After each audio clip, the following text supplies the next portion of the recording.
Hello and welcome. You're listening to the Bump Podcast, a place for the believers of the unexplained, monsters, and paranormal. Join us, and we'll go face to face with what goes bump in the night.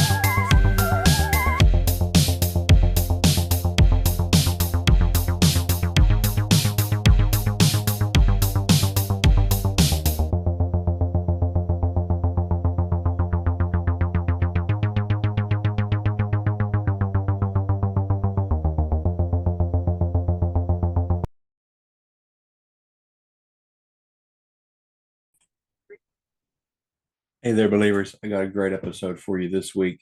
Today, I'm bringing on Billy, and the only thing I can focus on is there's a part of his email where he said that he had this dream. And, what's weird? I heard Tony mention that when he first started his show, he didn't really give a whole lot of thought about dreams. I was the exact same way with that. I kind of discounted them, you know. Um, but quickly did I learn that is a whole other thing. And for dreams to be so important in the Bible, how could I not lend credence to dreams too? So I I say that to say this dream that Billy described hit very, very close to home. Like, it freaked me out a little bit. But also, this is not the first time that I heard this. Someone else had also messaged me in the last couple of months about a dream. And I'll go into details about it. I know I'm sounding extremely vague right now, but it's just so cool. And I don't know. I wanted to get him on the show as fast as possible. Like, I was looking at booking, and it was like 2 months out before I was able to get him on the show, but I couldn't get this off my mind. So here we are on a Saturday morning. I do sometimes record Saturday mornings, but it's not very often. It's like when all else fails kind of thing. So here we are, and we're going to sit down. We're going to discuss this dream that Billy had, and all other experiences that he wants to share. I'm totally down for it. But we're going to go ahead and bring Billy on the show. Also, if you would like to support the show, buymeacoffee.com/thebumpodcast. The easiest way to do that. There's different donation levels set up. It's like you can buy one coffee and show your support with that. Some people, it's just whatever you want to do. You could customize your order, I guess you call it, or whatever. But any and all contributions, donations are greatly accepted. Especially, like I said, this summer we had a huge financial setback that we did not anticipate, but I've trusted in the Lord with that, not worried about it, but all support's appreciated. What else? If you would like to be on the show, if you have an experience, an encounter that you would like to share, please don't hesitate to holler at me. Okay. At the bump podcast at gmail.com. Scheduling is kind of hectic right now. It's a very busy summer, but we will line it up. We'll get it on the books, and we'll make this happen. I cannot wait to talk to you. I learn from every session that we do. Okay. So help me to grow. Don't hold back. Your story is going to help somebody else. Let's sit down. Let's have a conversation. Okay. All right. I'll quit yapping. Let's bring Billy on the show. Did you get the notification? I did. All right. We're going. Billy, thank you for coming on the show. You had this well, I think it's incredible. It blew my mind when you emailed me about it. You had this weird dream, and if you don't mind starting there, I'd love to talk about that, and then I want to hear everything that you have, man, about experiences or encounters that you may have had. Yeah, Yeah, no, take it away, man.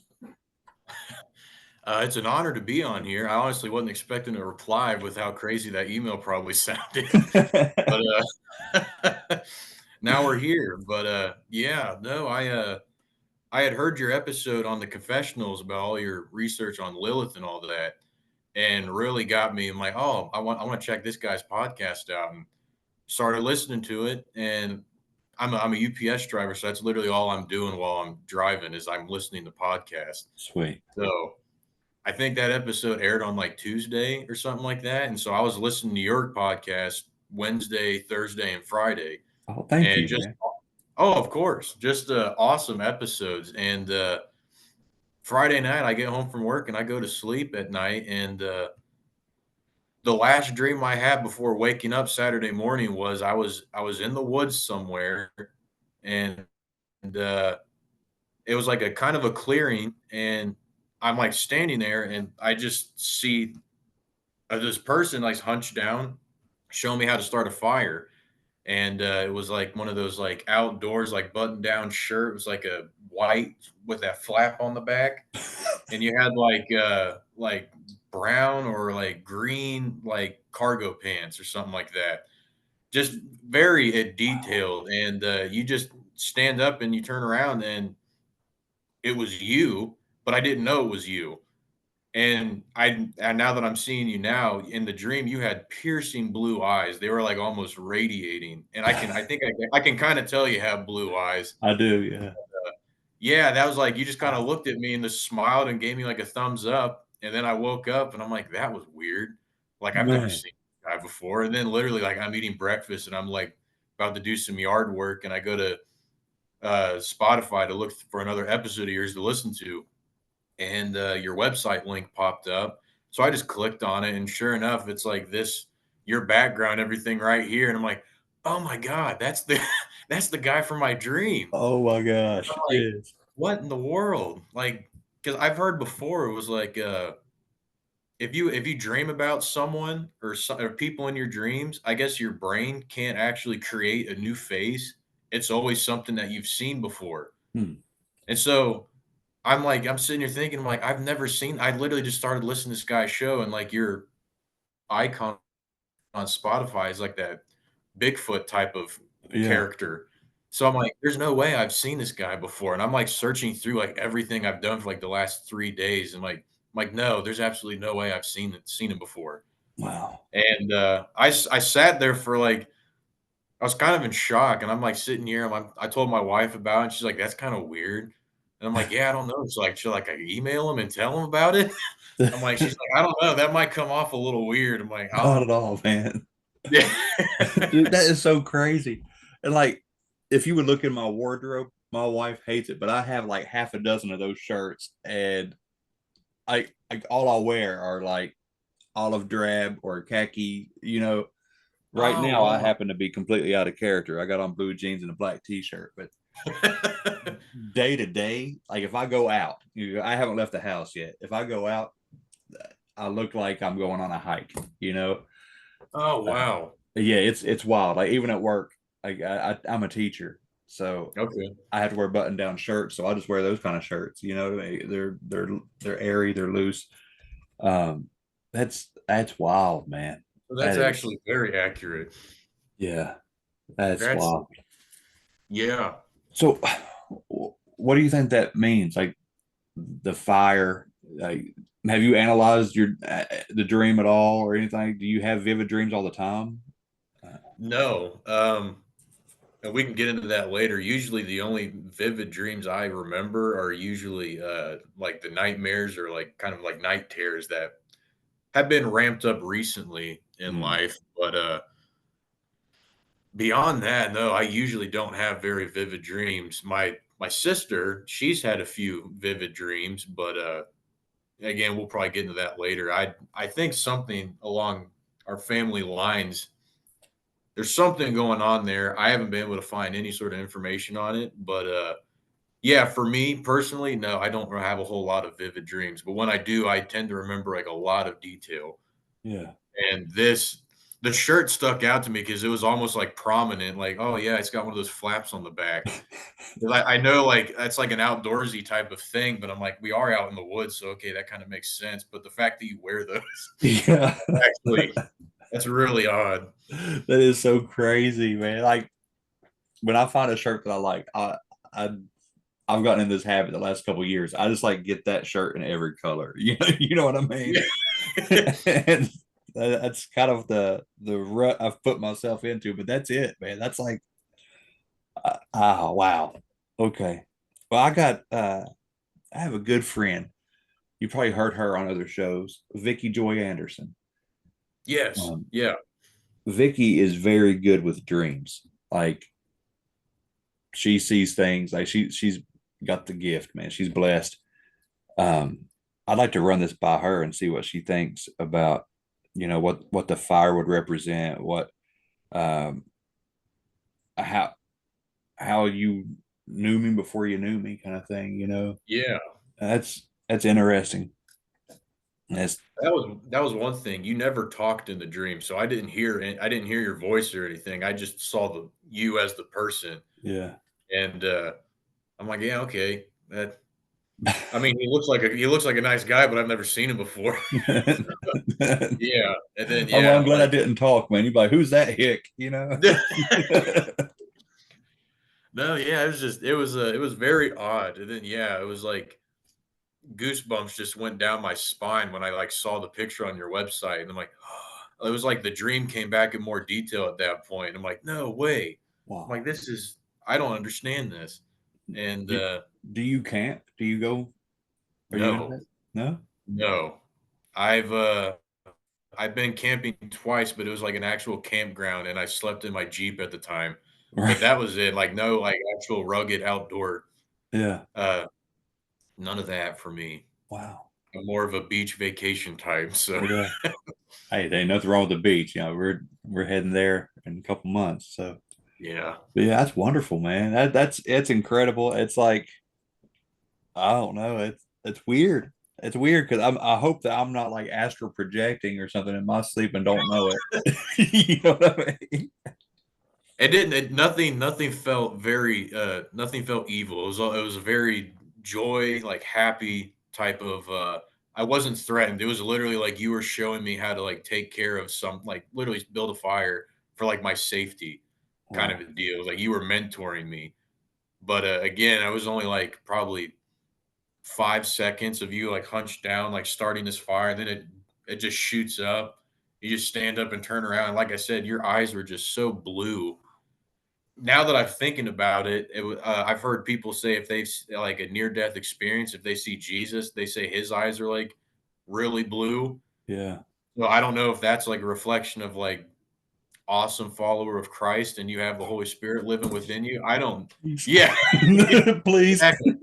That was like the shirt and then the eyes were like the 2 things that really stood out, and I'm like, "Man, this guy, he's got, like, really blue eyes," but yeah, I don't know. Man, that is so cool. That's so cool. Uh, wow. Yeah, I would love to get that interpreted to find out what that's all about. Um, that's incredible, man. But yeah, if you want to know how to build a fire, I'm super into bushcraft and survival and stuff. I mean, I can show you a few ways we can do it. No, I'm sure you could, yeah. Well, I know there's a lot more that's went on in your life. And I feel self-centered. I feel selfish asking about that dream, but it's just, it blew my mind. Uh, Oh, no, no, not at all. If anything, if you hear anything, I would love to hear it as well. yeah, So, for sure, man. For yeah. sure. I absolutely will. But yeah, well, let's get into it. What kind of experiences or encounters would you like to share with us? Man, mostly just, like, kind of, like, ghostly paranormal type stuff, Yeah, some demonic type things, really, it probably sounds cliche, but since I was a kid, um, I think that one of the earliest memories is probably around like 5 or 6, but, yeah, I mean, where the way our parents' house was set up, it was like me and my sister are 13 months apart, so we're very close, but, I remember growing up in that house, which my parents still live there, but the way it was set up is like it would be like the living room and then like the dining room. It was like a circle almost. You could walk from like the master bedroom to the front door, then to the living room, then to the dining room, kitchen, and then the back hallway, which led to our rooms. And it was just one hallway, but it was like really old wood. And when you walked down it, you could there was like certain spots where the only way you would know someone's walking because the wood would creak. Right. And almost every night you would our doors would be open. And I think that's why today I don't sleep with the door open anymore. I always keep it shut and locked. But every night we would hear someone walking down that hallway just back and forth. Wow. And eventually, me and my sister we would talk about it, and she's like, "Yeah, no, I hear it too." Of course, we're like young, but like we ended up naming it Charlie for some reason. So like if you're sleeping at night and you just hear someone walk down the hallway, it was still freaky as a kid, but it was like, oh, okay, that's Charlie. But then my parents, they never heard it for some reason. But there was that. All right, hold on just a second, Yeah. because and maybe we all did that. I don't know, but I grew up in a very old house, wooden floors, um, and there was a lot of stuff that went on in that house. But I had a very vivid dream of, do you know those old metal gliders that would sit on on the porch? People could see that. Oh, It's kind of like, like a swing, but it's just a glider. yeah. All right. I In my dream there was a man that was kind of just like glowing white, except for his eyes. His eyes were bad, like evil, and he perched kind of like in a frog pose or like a bird on the edge of that glider, and he's staring into the front Oh, door of the house. And in my mind, that dude's name was Charlie. And I've oh, never forgotten that. Like, as soon as you said Charlie, I was like, oh, dude on the glider when I was when I was like 7 years wow. old. And when I was a teenager, my sister brought in, she probably, well, she might listen to the show. I don't know. She brought in a Ouija board Oh no. and they played it in the living room. I got sick to my stomach, man. I had to leave the room. Like, it freaked me out as a kid, but they got a hold of something that identified itself as Charlie. And Really? yeah, I remember my stepdad, you know, like playing it off. He's like, "Oh, hey, Charlie, how's it going?" And I'm like running out the room, getting out of Oh there. yeah. So whatever this Charlie ghost is, he messed with me too, man. So That's interesting. I would say, but we just thought we randomly came up with that name because I mean, later on, my dad also worked at. I mean, I was a kid, I didn't, but my dad worked at UPS, and he was working. He would work at night, so he'd be up all night or like sleeping during the day, waking up at night and whatnot, and trying to get his sleep schedule back. And there'd be sometimes where he'd be in the living room, and from like the living room, you can look off to if you're sitting there, you can look off to the right and see like the kitchen dining room, and then straight ahead, you would be able to see the hallway that leads back to the master bedroom and like all the other bedrooms. And he'd be sitting there watching TV when we were kids at night, and he thought it was my sister walk across the hallway into the master bedroom where my mom was at. hmm, So he didn't think anything of it. But then like a little bit later, he kind of sat there and she's like, I remember him telling me, he's like, yeah, it was like I thought it was your sister, but I thought about it. I'm like, no, that wasn't her. She was wearing like a long white nightgown and it looked like she had like red dark hair and then just at least like it honestly looked like she just kind of floated into the bedroom. It's like so I went in there to see if your sister was sleeping with your mom and no one's in there. And then I go in your sister's room and she's passed out. And he's like, I didn't know what to think of it. So I just went back down, and kept watching TV. But it happened from time to time. But that's the only actual physical that anyone's ever saw in the house was my dad seeing that. wow. Everything else that I've ever experienced has always been like more auditory, I Yeah. guess you could say in that house. But yeah, it was I mean, it was always something like that, like someone walking down the hall. I don't know if do you know who Bible Man is? Who? Bible Man? Bible man.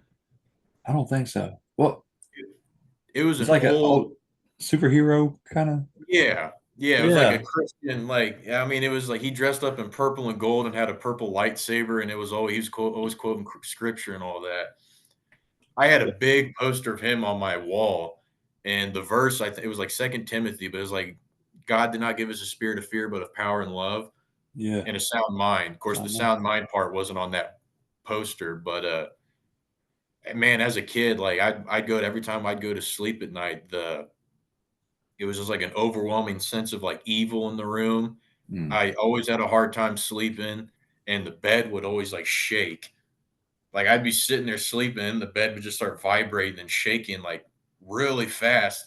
And I never knew what to do because it's like I don't want to get out of bed.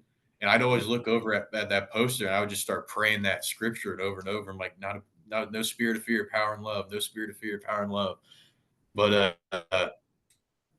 that was always something growing up was like hearing the footsteps, feeling like something's just off in my room. Bed was always shaking. And like to this day, like every once in a while, our bed will shake, and my wife will think it's me, and I'll sit here. I'll actually. It was a while ago. It was probably like a year ago now, but bed started shaking in the middle of the night.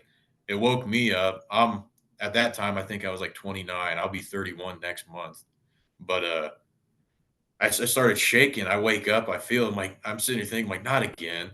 So like I just put my foot off to the bed and put it on the ground. I actually grabbed the corner of the mattress and like pushed myself on the mattress to stop it from shaking. But it just gets Wow. harder. And I'm like holding the bed. I'm like holding the mattress back to my back like together. And I just keep like praying. I'm like in Jesus' name, be gone. Like stop, get out. And eventually it stops. Wow. And I go back to sleep. And it was like a week later, my wife and I got into like an argument about something, and she was just being like, "Well, the other week you just kept kicking in bed, and it kept waking me up, and you just need to stop doing that." And I was in my anger, but I'm like, "Yeah, that wasn't me." And she just kind of looks at me. She's like, "What do you mean it wasn't you?" And I'm sitting like, "Oh, I shouldn't have said anything," because she's not a big fan of this type of stuff. Yeah, man. And, I ended up telling her, I'm like, "Yeah, no, that wasn't me. That was the bed. It was just shaking on its own." And then she just starts crying. She's like, "What do you mean?" And I'm like, "This has happened to me since I was a kid." She's like, "Well, what is it?" I'm like, "I'm assuming it's some sort of, like, demonic activity." And, she just starts crying. She's like, "Well, what are we supposed to do about that?" I'm like, "I just pray, and eventually it'll stop, but, that's all I've ever done." And, I love how like nonchalant you are about it. Like, oh, here it goes again. And just was it that oh, often when you were a kid? You got accustomed to it? it was almost like every night. At Oh some my point in God. the night, the bed would start shaking, and, yeah. Growing up, yeah, I mean, at that leading into that, and I think with some help from my dad, we got into watching, like, Ghost Hunters, Ghost Adventures, like, all those paranormal shows. Oh yeah. So, me and my dad, that was what we would do, just get hooked on it, and we just watched all these shows, and, eventually, it got my curiosity. Different stuff happening throughout the house growing up. I think getting older, I think about 13, 14. I was sick, so I didn't go to school, and it was like winter time. And so I stayed home, and we had a little dog at the time, like a poodle. So like I'm just chilling around the house. I'm feeling better, but still sick, and it's like fresh snow on the ground, and I'm like sitting there watching TV, and our dog just comes up to us. She's just like shaking, her tail's like tucked, and I'm like look down, I'm like what's wrong? And I pick her up, and she's just shaking. And I'm like, "What's wrong?" And then I something just felt off, and I immediately started feeling a little off, and I'm like, "What?" Like, "What's going on here?" And I picked up and I got off the couch and picked her up, and I like walked out to the windows, like the bay windows front and back. We sat on like about a acre and a half of land, so it was like all open. Right. And I look outside, and there's like all these crows, like black crows, all in the front yard, all in the backyard. And since it's on white, like fresh white snow, they stood out. I'm like, "What in the Right. world?" And, we had one of those, like, atomic clocks that gave, like, the temperature, all that stuff. So, like, I'm looking outside, front and backyard, all these crows. I'm like, "This is weird." And then I look at the clock randomly, and I look at the clock, and the temperature in the house goes from, like, 70, and I watch it 70, 69, 68, 67, Oh, 66.6, and it stops. And I'm like, what? And I'm like looking out, and all the crows were like squawking and whatnot. But then all the crows just stopped and like just stared at the house. mm. And I'm like sitting here, dog starts really shaking. Like I actually have goosebumps. I got Dog goosebumps too, starts like, man. Like, yeah. baby, chill. Dog just starts shaking even more, and I'm like, okay, this is weird. And then so I just like sit back down on the couch and I just turn the volume up on the TV a little bit more. But the feeling eventually subsided, and the crows, I like you could hear the crows when they left. It was like all the wing Yeah. flapping and all that.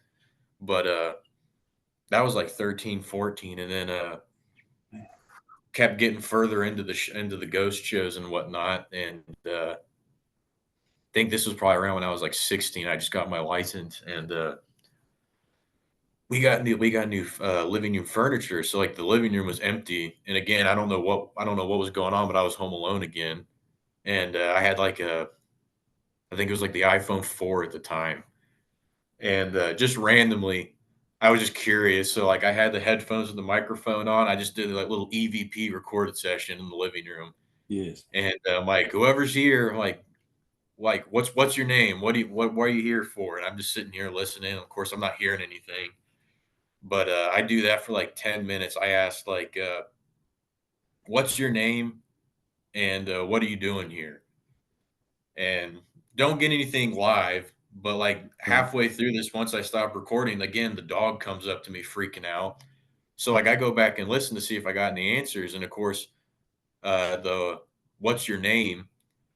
I wish I still had the recording, but like I had to really turn it up, and you just hear this real deep voice saying, "What's your name?" Like gravelly, and I'm like, "Oh crap, I caught something." Oh, wow. And then my next question, like few minutes later, was like, "What are you doing here?" or whatever. And the answer to that, again, real deep, gravelly voice, "I've always been here." And I'm like, so like I take this, I show my mom and my dad, and my mom's like, "No, you're just making that up. I'm not hearing that. All I'm hearing is like just a low static." And then my dad is also, we're all musicians, so he's got like a recording studio in the basement. We ran it through like some of his like recording stuff and like pumped it up on the speakers, and it's gravelly, but you could hear it. We Oh, cranked it up, and he's like, "That's weird. I've never really experienced anything in the house besides that I saw that little girl walk in the hallway." He's like, "I don't know. I've never experienced anything." mm. Like, dude, my bed shook a lot when I was like younger, and he's like, "Yeah, I don't know what to make of that." Uh, But do you know the history of the property or the house? Has it like is it like a family home that's been passed down? Has anything bad happened there? Or it was built in, I think, 1958, so it wasn't too old. But I know the previous owner was like just a bachelor, and apparently he liked to have a lot of parties, from what my parents had told me. Beyond that, I've tried looking into it, but I haven't found anything. yeah. Uh, he had like a bunch of he had a vineyard, like a little grapevine vineyard in the backyard. He had like a big old like dog a dog run in the backyard. But beyond that, yeah, I just remember my parents telling me that apparently he liked to have some parties and a bunch of people over, but that was it. So Yeah. it was weird. But fast forward a little bit, I think I'm 17 at this point, and me and my sister swapped rooms. I had the bigger room growing up, and she was always jealous. So she's like, I want the big room now. You're older, so you don't need it." I'm like, "All right, fine, whatever." But like as a kid, I always had this like real bright red carpet in the oh yeah. So it's bright red carpet in that room. I actually have to back up. You're good. So I think it was around 16. I'm sleeping one night, and I wake up. I'm like half asleep, but like I wake up and I look in the corner of my room, or because the ceilings were like 8 foot tall. So in the corner of the room, I see two like black shadow figures, whatever you want to call them. And they're just in the corner of the room, but they're darker than the rest of the room. Mhm. And of course, I'm like half awake, half asleep. So I'm like looking over at them. And it was almost like telepathy. And I just hear these words in my head, like, "We want your bed." And I'm like, well, I'm sleeping. I'm like saying this audibly. I'm like, I'm sleeping. And they're like, we want your bed now. And I'm like, all right, fine. So like I just get up and I walk out to the living room and I sleep on the couch. And my mom comes out at like 5, 6 in the morning. She's like, what are you doing? Woke me up and I'm like, I'm just sleeping. What are you talking about? She's like, why are you in the living room? And I say nonchalantly, I'm like, they wanted my bed. And she's Hmm. like, who wanted your bed? And then as soon as I said that out loud, like I woke up and I'm like, wait a second, that wasn't a dream. And like I run back to the bedroom, but like there's nothing there. And she's like, what are you talking about? She's like, I saw two black figures in the corner of my room, and they told me that they wanted my bed. And she's like, you had to have been dreaming. And I'm like, well, I'm out here in the living room. I remember walking and getting up out of the living room, but now that I'm actually awake, it must have happened. Oh my She's like, goodness. no, it was a dream. I'm like, all right, whatever. So then, yeah, a year later, we go to swap rooms, and we pull the carpet up in my bedroom, and it's old wood plank floor, but like in the corner of the room where those things were, and there's like a dark, it looks like a puddle, but it was I don't want to say a blood puddle, but it's something sat in that woods for such a long time. It left a dark, solid circle puddle like thing in that Wow. corner of the room. And I saw that, and my older brother was with me, and my mom was in there, and he's like, "Man, that doesn't look good." He's like, "That kind of looks like blood." And I Hmm. immediately remember that thing. I look at my mom like, "That's exactly where I saw those shadow figures standing, mom." And she just gives me this look, and my brother's like, "What the hell are you talking about?" And my mom's like, "You don't say a word to your sister about this." Uh, And I'm like, "I won't say anything," but I mean, that's where they were. That's where they were. wow. So I haven't found any history with that house, but something I don't believe in coincidence, and Yeah, I don't either. Like something's that attached to that area or that property, even. That's so yeah weird. That's scary, man. That's like frightening as a kid. yeah You know, no as it's an adult, that's scary, but my goodness, man. yeah it was something else, but yeah then I turned 17. That was like the rebellious phase of my life. And turning 17, I got my license at 16, but I was very docile, quiet, and then like something just snapped. I'm 17, and I'm like, I'm going out. I want to do all these things. Yeah. So like I have some buddies at school. I went to a Christian school, but I had a few buddies, and we talk about like this paranormal ghost stuff. And so we got this whole thing like we'll go around to haunted locations around Ohio and just see like what's going on. Oh yeah, I live in Ohio, by the way. But I'm like, yeah, man, let's do it. Let's go do this on the weekends and whatnot. And I end up like losing my license. I get it suspended for 3 months. So Wow. it that was another thing. I had a lead foot, so I ended up getting my license suspended twice when I was 17, and I didn't get it back to like the last year of high school, like last few months of high school when I was a senior. But we they would just pick me up and we'd go to these different places. Yeah. The one of them was this place. It was a cemetery, like probably like an hour away from us. There was an article says like, oh, it's super haunted or whatever. So me and two of my buddies are hanging out with a few other guys, and we're like, "Hey, we want to go check this out. You guys want to come?" Because we're staying at his house, and they're like, "Nah, dude, we don't mess with that crap. Like, you go ahead, you go on, but we don't want to be around that." We're like, "All right, well, we'll be back." So it's like wintertime. We go driving an hour out. I think it was like east or something like that. This cemetery is like a mile into the woods, but we found it. But there's no parking. It's like a country road, and there's like a trailer park across the street. So we end up parking in this trailer park, and then run across the street and start walking back into the woods. So we get back there. It's gated, but the gate was like slightly open. So we just slipped in, and it's just a tiny, like really old, really old cemetery. Like the tombstones were like cracked and all that stuff. Yeah. But like we're just walking around expecting something. Nothing happens. So like we're walking around for probably like 20 minutes, nothing happens. It's cold out. It's not snowing, but there's like probably like a foot of snow on the ground.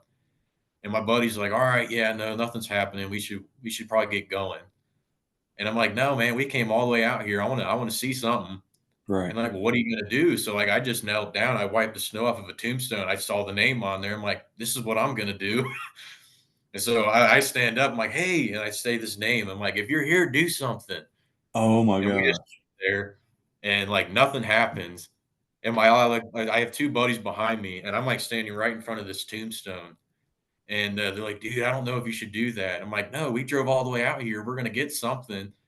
So I'm like, hey, if you're here, do something. And again, nothing. And so then I resort to this like, you're so just curse words. I'm not Yeah. proud of it. Right. Cursing whoever this dude was out, like, oh, you're just like a nerd or whatever, just more explicit. Right. But I keep ramping this up, and eventually the wind starts picking up. And I'm not aware of it, but the wind starts picking up, and I keep going in. Like, dude, I want to see you do something. You're so weak. We all came out here, impress us, do something. Mm. Eventually, the wind gets so strong, it's like violent. And my buddy's like, dude, stop. We got to go. We got to go. I'm like, all right, fine, whatever. Because literally at that point, the wind was the only thing happening. So as soon as I stop, like insulting whoever this person was, the wind stops. And I go to turn around to leave, and I see my footsteps in the snow. But then there's another set of footprints that came up right behind me, and there was nothing there. But my Mm. two buddies hadn't moved. And I look down and I see these footprints, and I look at them like, are you guys playing a joke on me?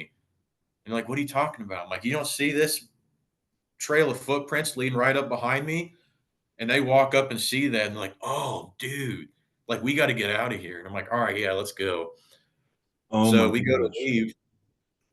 We go to leave and we close the gate behind us, but we're walking down and we're probably about 50 yards away from that gate. And something in me just said, turn around. I just felt like I had to. And I so like I turn around and there's like this black figure standing at that gate, just standing there. And I'm like, oh crap, we gotta go. And then they turn around, and they see it, and Uh, we all sprint back to the truck, and he just floors it. And we're driving back to our buddy's house in like silence. I'm like amped up. I've got adrenaline rush. I'm like, dude, that was intense. And like, oh, my other two buddies, like, no, man, we're not doing that. Like, yeah. you went way too far. That's like Well, ghost adventures in you. That's what that was. That was yeah. provoking. Yeah. Oh, yeah. Well, thank God that it was for whatever reason confined to the property of that cemetery, and it didn't just come on and get you. You know what I mean? Take a ride with you or something. Well, I kind of did actually. Oh no, it didn't Yeah. stop there. No, so we ended up getting back to my buddy's place, and they were already asleep. So his parents had like a detached garage that they turned into like a hangout area with like a TV, couple couches, and all that. So we end up going out to that detached garage, and I fall asleep on this one couch that's like up against the garage door. My other two buddies are just further away, but I'm the first one to fall asleep, and I didn't find this out until years later. Like we were 17. Uh, my one buddy got married, and this is probably like 5, 6 years later. And I'm like, man, you remember when we went to that cemetery? And they're like, dude, that was probably the worst thing that we ever did. And I looked at him like, what are you talking about? And he's like, dude, when you fell asleep that night, something was scratching at the garage door, like right behind you. And we thought it was like a dog. So we like ran out and looked, and there's nothing there. But every time we come back in, it would start scratching at the garage door, like ferociously, right behind where you were sleeping on that couch. I'm Oh, like, really? And they're like, oh, yeah, dude. And then my one buddy, he's like, after that night for probably like 2 years straight, I would have nightmares of me getting chased down by something and being murdered brutally for like 2 years straight. It was like the same dream over and over. And then my other buddy, he went away to college down to Kentucky. And he's like, every once in a while, I would wake up in my dorm room and I would see this black hooded figure in the room, like chanting something, but it wasn't me. It was like the thing was chanting over my roommate. And he's like, and I didn't know what to do. So I just laid there silent, just act like I was asleep, hoping the thing would just disappear. I was dreaming. And that happened off and on for them for like about 2, 3 years, and I guess it finally just stopped for them. Oh my gosh. Yeah, I heard that at my buddy's wedding. I'm like, dude, I'm sorry, I didn't realize that. I'm like, you Yeah. never, but yeah, Oh my goodness. yeah. Man, that's what happens, man.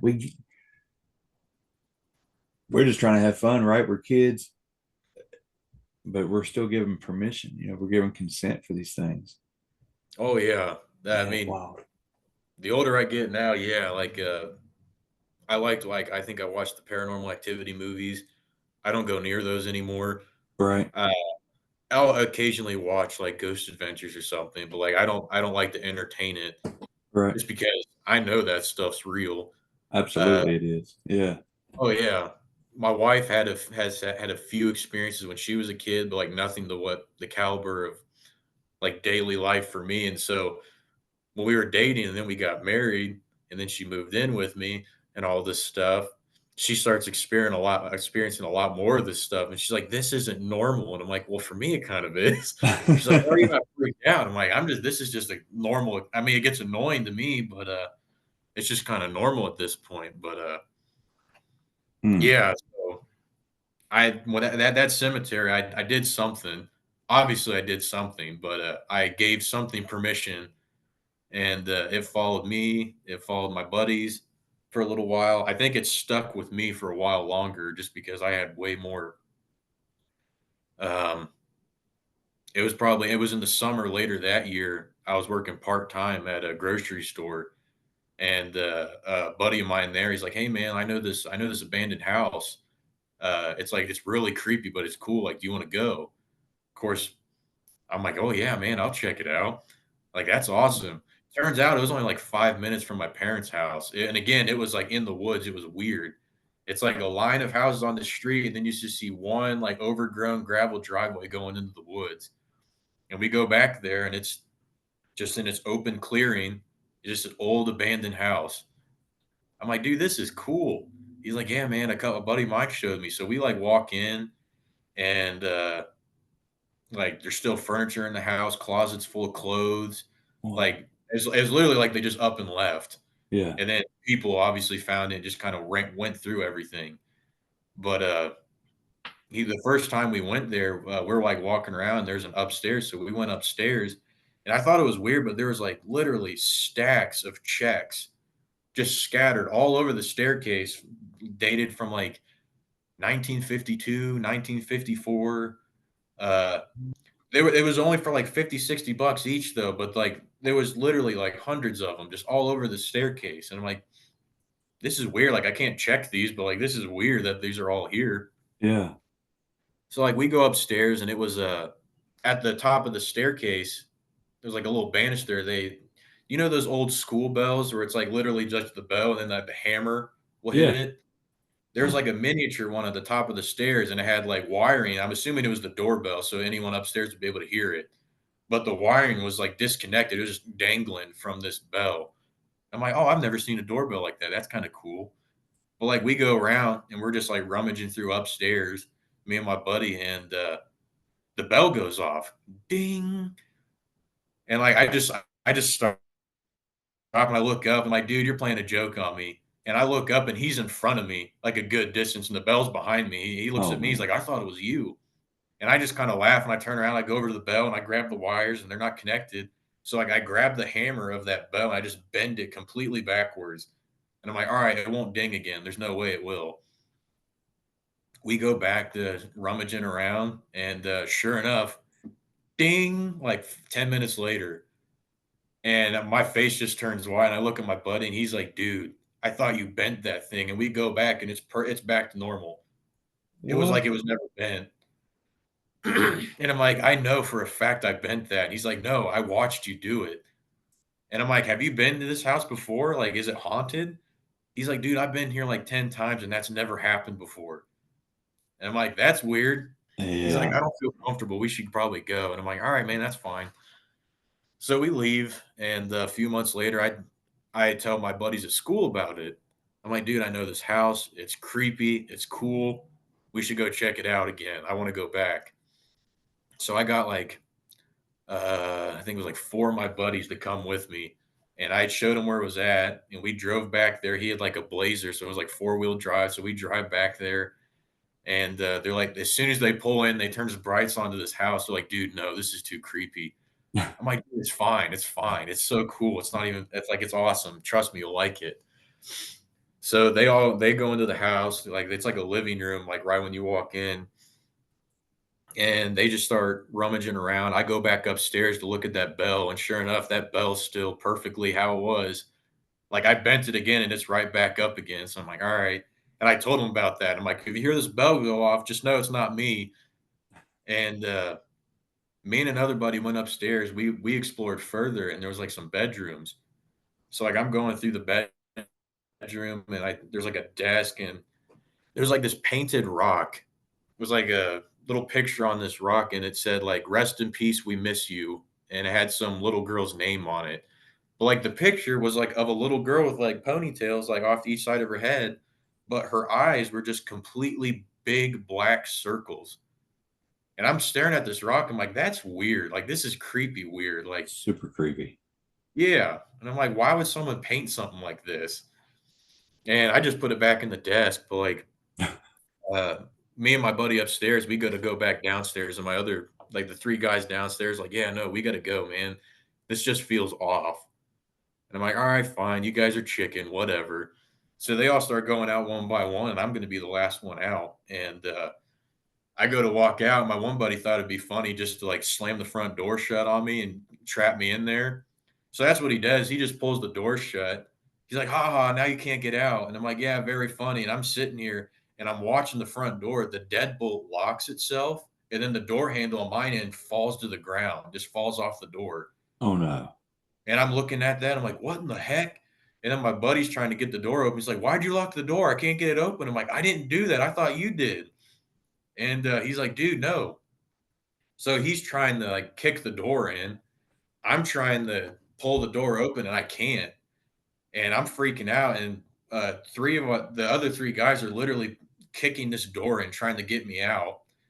And the only other way is like this bay window, but it's like a probably like a good 5, 6 foot drop out that window, and it's broken glass. I'm like, I can't get out that way. And like I start having not a panic attack, but like I start freaking out. I'm like, dude, something locked this door and I can't get out. Yeah. So I'm standing there and I just feel a cool breeze come up behind me. And then all of a sudden I'm just calm as can be. I'm just so calm. And I'm like, it's almost like a hypnotic state. And I just get these thoughts like, I don't want to leave. I'm like, I just want to stay here. So like I'm just chilling. I like walk away from the door and I just stand there. I'm just staring at the door while they're trying to kick the door open. And they're like, Billy, are you there? And but like I'm just sitting here, I'm like, I don't want to leave. Like I want to stay. I don't want to leave. I don't want to go. And then Mm-mm. after about 5 minutes, the deadbolt opens itself back up and the door flings open. They had stopped kicking on it because they were trying to figure out whether they need to like hook the door up to my buddy's blazer and like rip it off. Yeah. But like they stopped kicking it, door opens wide open, and I'm standing there and I kind of like snap back to it. And I'm like, what the heck? What just happened? And my buddies are sitting here staring at me and they're like, they're looking at me like they just saw a ghost. And I'm like, what? I'm like, what are you guys looking at? Like, dude, you are pale white. And when that door opened up, you had a weird look on your face. And I'm like, what do you mean? What kind of a look? It was like it was like you had a weird smile on your face and you were just standing there staring at us. And I'm like, I don't Mm-mm. know what to tell you, man. But like I walk out of there and I'm like really weak. And they're like, dude, you were so pale and you were cold to the touch. And I'm like, yeah, I don't know. I've never had that happen before. And they're like, no, we gotta go. We gotta go. And so that was the second time. I went two more times after that. Oh, what? I was about to say, please tell me that this was the end of the ghost hunting career right there. You know? Oh no. Oh no. Oh my gosh. Yeah. It was yeah, that was a weird one. We it was Halloween, and a couple of my buddies we were gonna meet up. We were gonna go back to that house because of course it's Halloween, why Of not? course. And again, this is all when I'm like 17. I'm just really stupid. And we meet on this road in the area that we heard it was haunted. And years later, I come to find out it was the wrong road this road wasn't haunted. It was another road, but we were supposed to meet on this street, and all my buddies like backed out. They're like, "No, man, it's Halloween. We got stuff going on, and I don't really want to go back to that house." And I'm like, "Man, whatever." And I used to smoke at that time, so I'm like, I'm sitting on the hood of my car. It's like Halloween. It's probably 10 at night. I'm sitting on the hood of my car with a cigarette. I'm just smoking the cigarette, kind of trying to figure out what I want to do after this. And it's an old country road. Again, I thought it was haunted, but apparently it wasn't. Right. But I'm looking up and I start to see someone walking towards me. And I'm like, oh crap. I'm like, this is weird if this someone's taking a walk out this late at night. I wouldn't think anything of it, but this person's getting closer. So like I put my cigarette out and I go to turn my car on just to kind of like flash my brights to see who it is. Because one, it's weird someone's walking down this like this old country road by themselves. Right. Like I see this silhouette coming towards me. I turn my headlights on bright, and as soon as the lights hit whatever this thing was, it just turns into mist. It's like and just I literally watched the smoke mist, whatever, just fly into my headlights. And I'm Hmm. like, that was weird. And immediately, instead of just going home, like, all right, I'm just going to go to that house by myself then. That was literally the first thought. Exactly. It doesn't make sense. But Oh man. so I'm like, Wild all right, man. You yeah, were very bold. yeah. Oh, but yeah, it was close to my parents. I'm like, I'll go there and I'll call tonight. I'll see what's going on. So like I go back to that house again and I pull up, my brights are on, and the front door is wide open. I'm like, all right, yeah, cool. I'll just go in, look around, go back out, just so I can get that adrenaline rush. Say I did something scary on Halloween, I'll go home. So like I open my door to get out and I stand up, and as soon as I stand up, my brights are still on the car or on the house. The front door just slammed shut. Boom. And I sat there and like, okay, yeah, I probably shouldn't do this by myself. I immediately just got right back in my car and turned around and went back home. Man. But yeah. And then the last time one buddy wanted to go again. It was like the one last time he wanted to go. So it was winter again. So we walk in there, and I mean it wasn't 5 6 seconds we got in there. There was like this little hallway off this living room, and it was carpeted, but like you ever heard someone walk on broken glass on a carpet, like broken glass on a carpet, and you can hear like the crunching? Yep. That's like the best way I can describe it. We get in, and not even like 5 seconds. My one buddy, he's like, "Shh, listen," and we both sit there and listen. It's a short hallway, but it's dark, and you just hear something like squirreling around. It's on Hmm. like this broken glass. He's like, "Is that a raccoon?" I'm like, "I don't know." And for whatever reason, we didn't bring flashlights, but we're like sitting there, staring down this hallway, hearing something rustling around, and then finally you just hear like loud, like footsteps, just heavy, walking towards us. Immediately, my one friend, he's like, "No, dude, I'm gone." He like sprints out the front door, and me, how I was, I just stood there and just continued watching to see if something was going to come out. I Right. had no plan of action if it was someone like a homeless person or something. I'm just sitting there like, what's going to come out of this hallway? And it ends up turning into a full on sprint right at me. Bum bum bum bum bum bum. Again, nothing. I There's physically nothing there. I hear the footsteps. That stops right in front of me, and again, another cold rush of wind just whoosh, just right, like whole front face, whole front. And I just sit there. I just smile. I'm like, dude, this is just insane. 'Cause I'm sitting here thinking this is cool. Like this stuff is real. Yeah. I'm like, all right, nothing happened. And so I just walk out to go catch up with my buddy. He's already like driving out of the driveway. He's about to leave me. I'm like, no, dude, wait. And I run up to his truck and we hop in there. And he's like, what was it? Why'd you stay so long? I'm like, nothing. It was nothing. He's like, "What do you mean it was nothing?" I'm like, Whatever it was came running right up to me, and there was literally nothing there. It was just a cold rush of wind." He's like, "Dude, I'm never coming back here again." And I Wow. think it was like a year later we found out the house got tore down. I don't know who tore it down, but it's all leveled out and there's the driveway's all blocked up and you can't go back there anymore. But it was weird. And I ended up telling my dad about this like years later.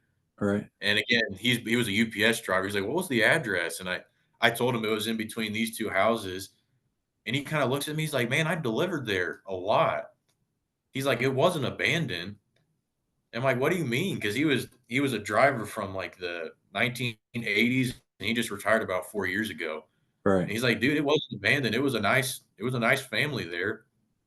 I'm like, "I don't know what to tell you, man. This house was run down, and there was checks all over the place, dated from like 1950s." My one buddy, the first time we went, he found like old handwritten notes from what looked like a pilot from World War II. Oh It was weird. man. It was weird. He thought he could sell them and get some money from them, but he's like, my dad was like, "No, man, I this was my area of delivery. Like I know that house. It was not abandoned. So I don't know what happened, but it shouldn't have been that way." I'm like, "Well, that's weird. I don't know how to explain that." But and he's sitting here, he's like, "Why didn't you tell me? Why I would have gone with you." I'm like, "I thought you would have grounded me since since I'm going out doing all this stuff." I'm like, I think I was telling him this in my 20s at this point. Yeah. He's like, "Yeah, I might have, but But he's like, that's almost like Stranger Things, like the upside down. You yeah, know, it's like your dad remembers it this nice residential area, and you're going in there, and it's like this the opposite. You know, this old abandoned, creepy place full of ghosts. And oh yeah." do you think that there was some kind of parallel, or was it just like something happened really fast to make this house abandoned? I think maybe something happened fast because, like I said, I mean, there was a whole closet's full of clothes. Yeah. Uh, Weird, like all living room furniture. There were dish plates like all over the place in the kitchen. I mean, there was a basement too, and the odd thing with the basement that there was those big old blue drums. Hmm. I I think I don't know what they were. There was nothing in them, but it was just weird. It was just all this junk like all over the place. But whoever lived there, it was like, no, we got to get out of here and go. Wow. But the whole 50s dated stuff, that's what threw me for a loop when my dad's like, "No, I was delivering there in, like, the '80s and the '90s." I'm like, "Yeah, that doesn't make sense then, I don't know." He's like, "Are you sure it was the same house?" And I even took him back there. I pointed down the driveway. I'm like, "That was it down there, but you can't get to it anymore." He's like, "Yep, I remember driving down this driveway." He's like, "It Oh, wasn't abandoned, but, like, there are, like, trees growing through this house, like, big old trees." So I don't know. I don't think in that little bit of a time span that big old trees could have grew up through this house. right. It That's was weird, strange. man. That's super weird. Oh yeah, yeah. I don't know what's back there now. I mean, it's been decades since I've been back there. Yeah. Uh, yeah, that was a lot of stuff when I was like 17, 18, like high school years, and it got to the point. I went to a Christian school. I went to church and all this. I grew up Christian, but around that 17, 18 year mark, it was like very rebellious and whatnot to the point where it's kind of like I just kind of gave up on Christianity. I mean, I remember saying like, I'm like, "You don't care about me, God. I don't want anything to do with you if you don't want anything to do with me." And I'm like, we're just gonna leave it at that. I'm like, all this weird, creepy stuff keeps happening to me, and like, I pray about it, but nothing happens. So like, I'm done with it. Like, you can do your own thing. And there for a while, I wouldn't say I was atheist because I know the stuff's real. It's just he God didn't do anything for me, so why am I going to do anything for God type of mindset. Right. And I've since changed. I am going back to church and whatnot. I am a good, or at least I like to think I am. But yeah, going forward, there was I think that was like 17, 18. Occasionally, some random things would happen from like 19 to like my 20s. Uh, there was one instance I had come home from I think work, and I went to my bedroom. I just laid down on the couch and I laid on my bed. And I'm like scrolling through my phone, but like I'm the only one home. It's the middle of summer, And again, my dog comes into my bedroom shaking, just whining. I pick her up. I'm like, man, what's going on? What's wrong? And the way I told you, like there was like the layout of the house was like a circle. Like the living room was carpeted, but like I pick her up and I'm holding her, she's shaking. All of a sudden, I just hear someone start walking in the living room, like the sound of like footprints on carpet and then transferring over to like hardwood. Right. So I'm like, Mom, are you home? And I hear them walking from the dining room into the kitchen, and then they're coming from the kitchen to the hallway, and I'm sitting on my bed, like looking out my door, 'cause I can see the hallway. I'm like, Mom, is that you? And the footsteps come into the hallway, but there's no one there. And I'm looking down at the hardwood. You can see the wood bowing, like as whatever this was walking by. Mm. Now I'm sitting here, I'm like, oh crap. And it just started walking loops the whole house. It would go from the living room, dining room, kitchen, hallway. And it did this for probably about 15 minutes. It eventually turned into full on sprinting. Just What? so freaking fast. And I'm just like laying in my bed. I stopped looking out the hallway because I didn't want to see something. Right. I'm holding my dog and I'm like, I don't know what to do. This thing's just sprinting around. Eventually, I hear the back door open up and my mom walks in. She's like, "Hey, Billy, are you home?" And then everything just stops. And I didn't say anything because I'm not sure if it's actually my mom. Right. And I hear her walking up and I'm kind of peeking out. I'm like, "Is that actually you?" She's like, "What do you mean actually me?" And she walks into my bedroom. I told her what just happened. And she's like, "Okay, take the dog, go outside, go on the back porch. I'll handle this." I look at her, I'm like, "What do you mean you're gonna handle it?" And she's like, "I got this. Go out in the back porch." I'm like, "All right." So I go out in the back porch. And I'm just sitting there, and I look in the window, and I see my mom with her Bible, and she has some anointing oil, and she starts Amen. going through the house, just like blessing like every doorway, every piece of furniture. Yeah, man. And oh, okay. She even went down the basement and did all this stuff. And then she's like, "All right, it's good. You can come back in now." And like I come back in, I'm like, "Did you just bless the house?" And she's like, "Yes, I did." She's like, "That's not gonna happen again." And I'm like, "All right, that's fine with me." That's And right. sure enough, yeah, from that point, nothing had happened. And till I think I was 18 at that time. I think it was about 22, 23. I ended up moving into the basement. It was like a cool apartment setup down there. It was nice. Yeah. But we had converted like two rooms. We knocked the wall out, turned into my like room, whatever. And I mean, it was awesome. I don't know. I was dating this girl at the time, and that was just a horrible relationship. If she's listening, I'm sorry. I kind of doubt that she is listening, but uh, it was. I mean, it was like a 3 month relationship. It was pretty much only because of alcohol. Yeah. We met when we were drunk. Every time we went out, we were drunk, and it wasn't anything good. And oh yeah, I forgot about that. While I was dating that girl, uh, I actually found the real haunted road I had mentioned earlier, and I had this. It was a Honda CRZ, so it was like a hybrid, but it was a 6 speed manual. I love that car, but like I found that road and I went down it by myself, and it's creepy. It's like the woods grow up like a canopy over it, Nice. and you could see like all of like the brake marks from like people just stopping or doing a burnout or whatever.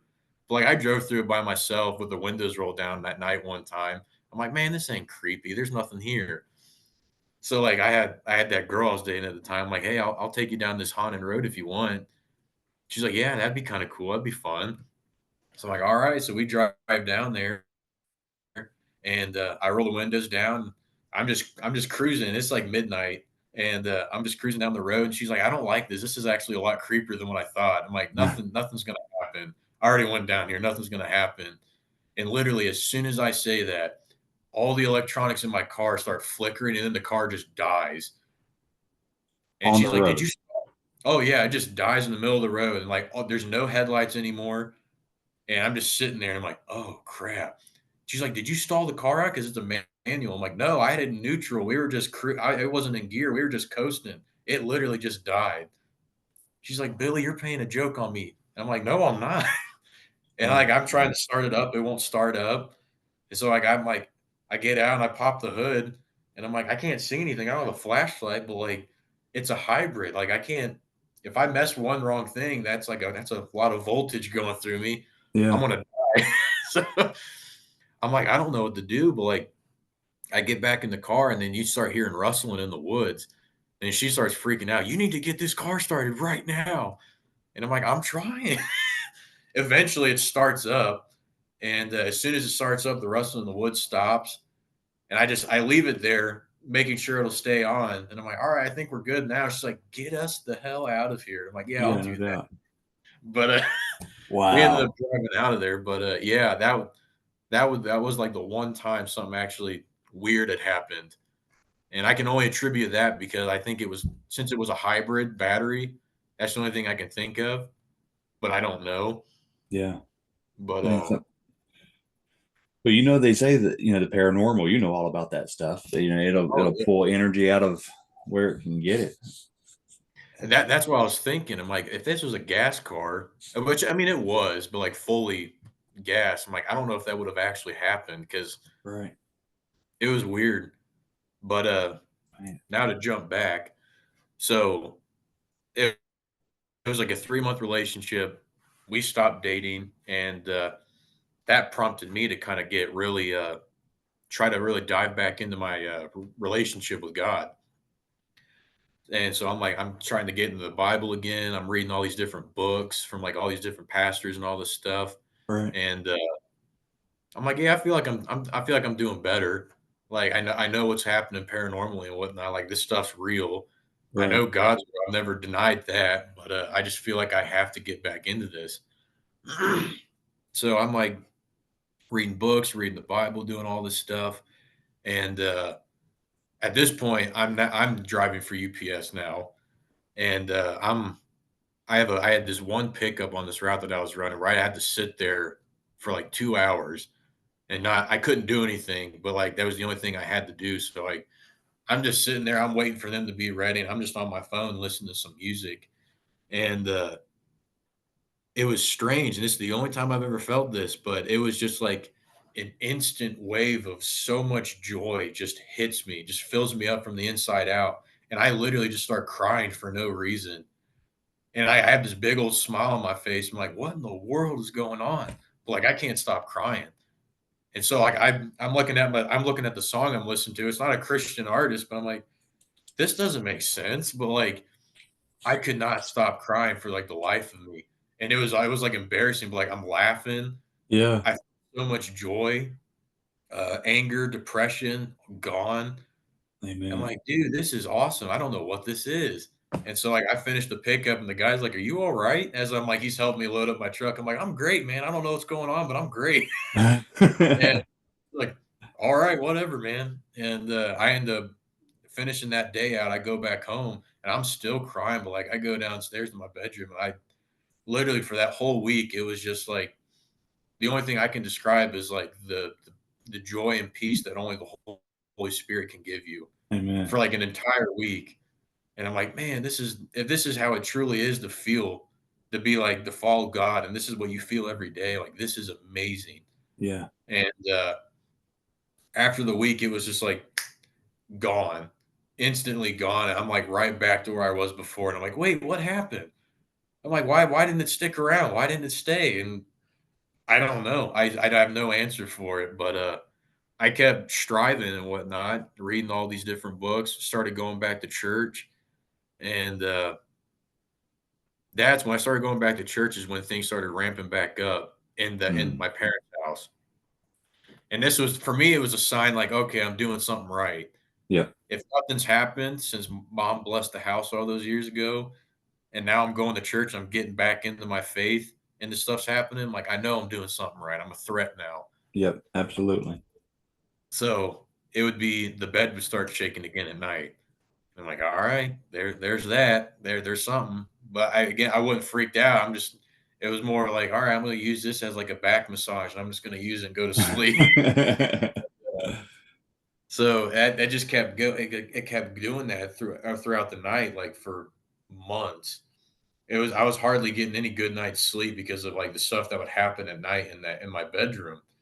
And I had like this speaker that I put like a rainstorm on when I slept, just like the noise. And this one night, I'm laying there asleep, and something just kind of like prompts me and it wakes me up. And I'm like, I just open my eyes, and I'm like laying on my side, but like the speaker beside me playing this rain noise, the rain cuts out and it turns to static. Hmm. And I'm kind of looking at him like, what in the world? And all of a sudden, this such a deep, gargly voice starts coming through, talking in some language I've never heard before. It was I couldn't understand what it was saying, but like in my head, it was being translated. I don't know how that makes sense, but that's just what that's how it was working. And it was this voice just saying it was like, why are you even trying? You need to stop. You're mine. You've always been mine. Stop trying. You're not going to get anywhere. And I'm Hmm. like sitting here, I'm like listening to this. I'm like, oh crap. And all this, it was again like goosebumps, but it was just the most evil, deep, gargly laugh I have ever heard.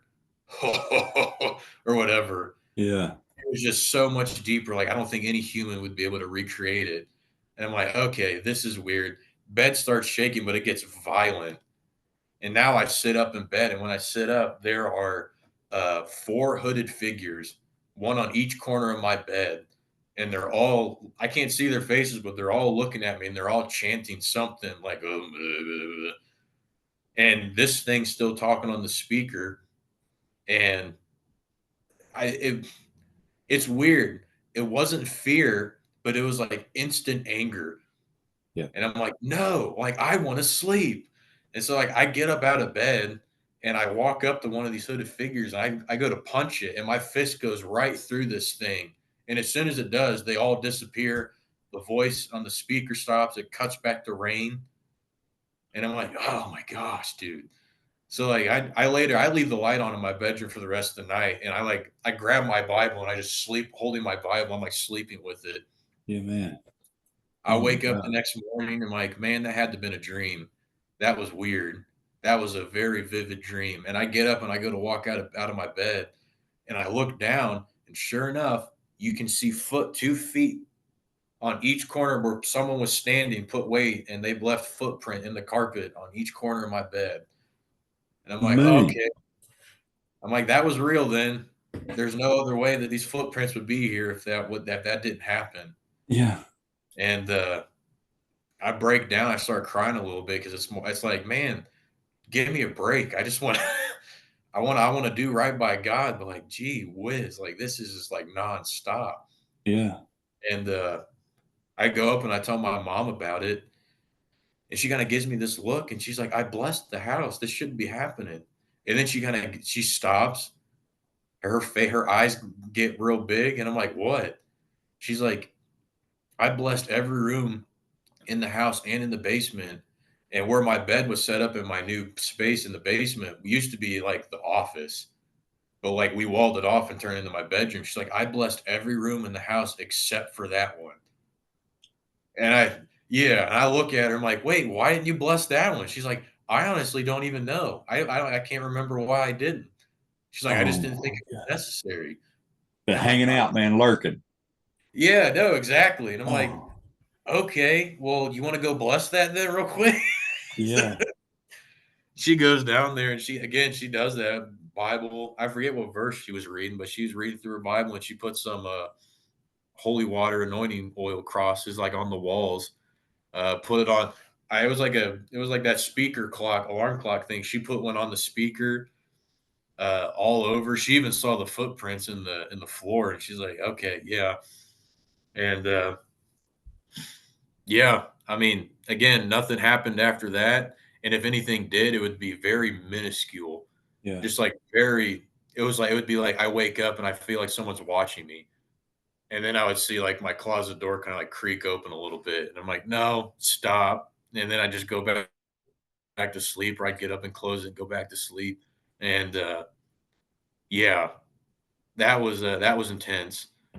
Uh, but yeah, I think that was like I was like 22, 23, and eventually at 25, I had saved up enough money. I moved out. I bought my own place where I'm at now, and I loved it. But like when I bought that place, it was like that time in like the market where like everything was so freaking fast. It was like 2019, Yep. and everything was. I'm like, I have my realtor. Of course, I'm a UPS driver, so I can't get off. I can't just stop working and go look at a house. So like every house I had gone through, as we're walking through, she'd get a call, my realtor, and she's like, "The house just sold. We got to go." And I'm like, "Dang it!" Yeah. So like I saw this place when I was working. I saw the for sale sign, so like I immediately called my realtor. I'm like, "Hey, is this something that we can look at?" And she's like, "Yeah, actually, I looked it up. I'll meet you. I'll meet you up there tonight after work." And I'm like, "All right." So I go up there with my family and we're walking through. I'm like, I really like this house. It was built in 1920. It's on the main drag in this small town that I live in. But man, it's just an awesome house. It has all this original like woodwork all around the windows and the doors. Yeah. It's awesome. And I went to go put an offer in on it. She's like, "Well, they're asking this, but there's another uh, engaged couple also looking to buy it." Of And I'm course. like, "Well," I'm like, "I don't care. I'm going to go over asking. I want this house." And thankfully that worked. I ended up getting the house. I'm like, "All right, sweet." So got the house. My mom, my grandma, my mom, and my sister came over and helped me like just old freaking wallpaper. It was horrible, but like Yeah. we ripped that all off, painted it, got some furniture in here. Uh, I had my birthday.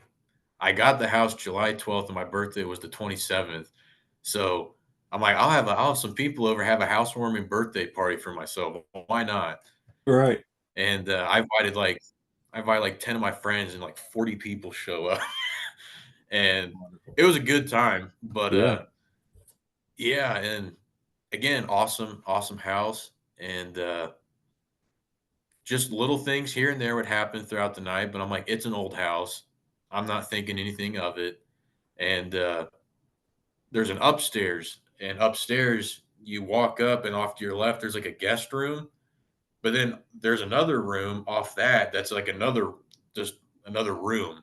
It's like two rooms attached to each other. Then like my bedroom's at the very end, like the master bedroom. And when I moved in, I'm a drummer. So like I said, I thought this attached room off the guest room would be perfect for like my drums. It's like all 80s wood panel looking stuff. I'm like, I Yeah. like this. This is cool. It's like real wood. So like I went up there after work with my drums. I hadn't moved in yet, and I'm like setting my drums up. I'm the only one in the house.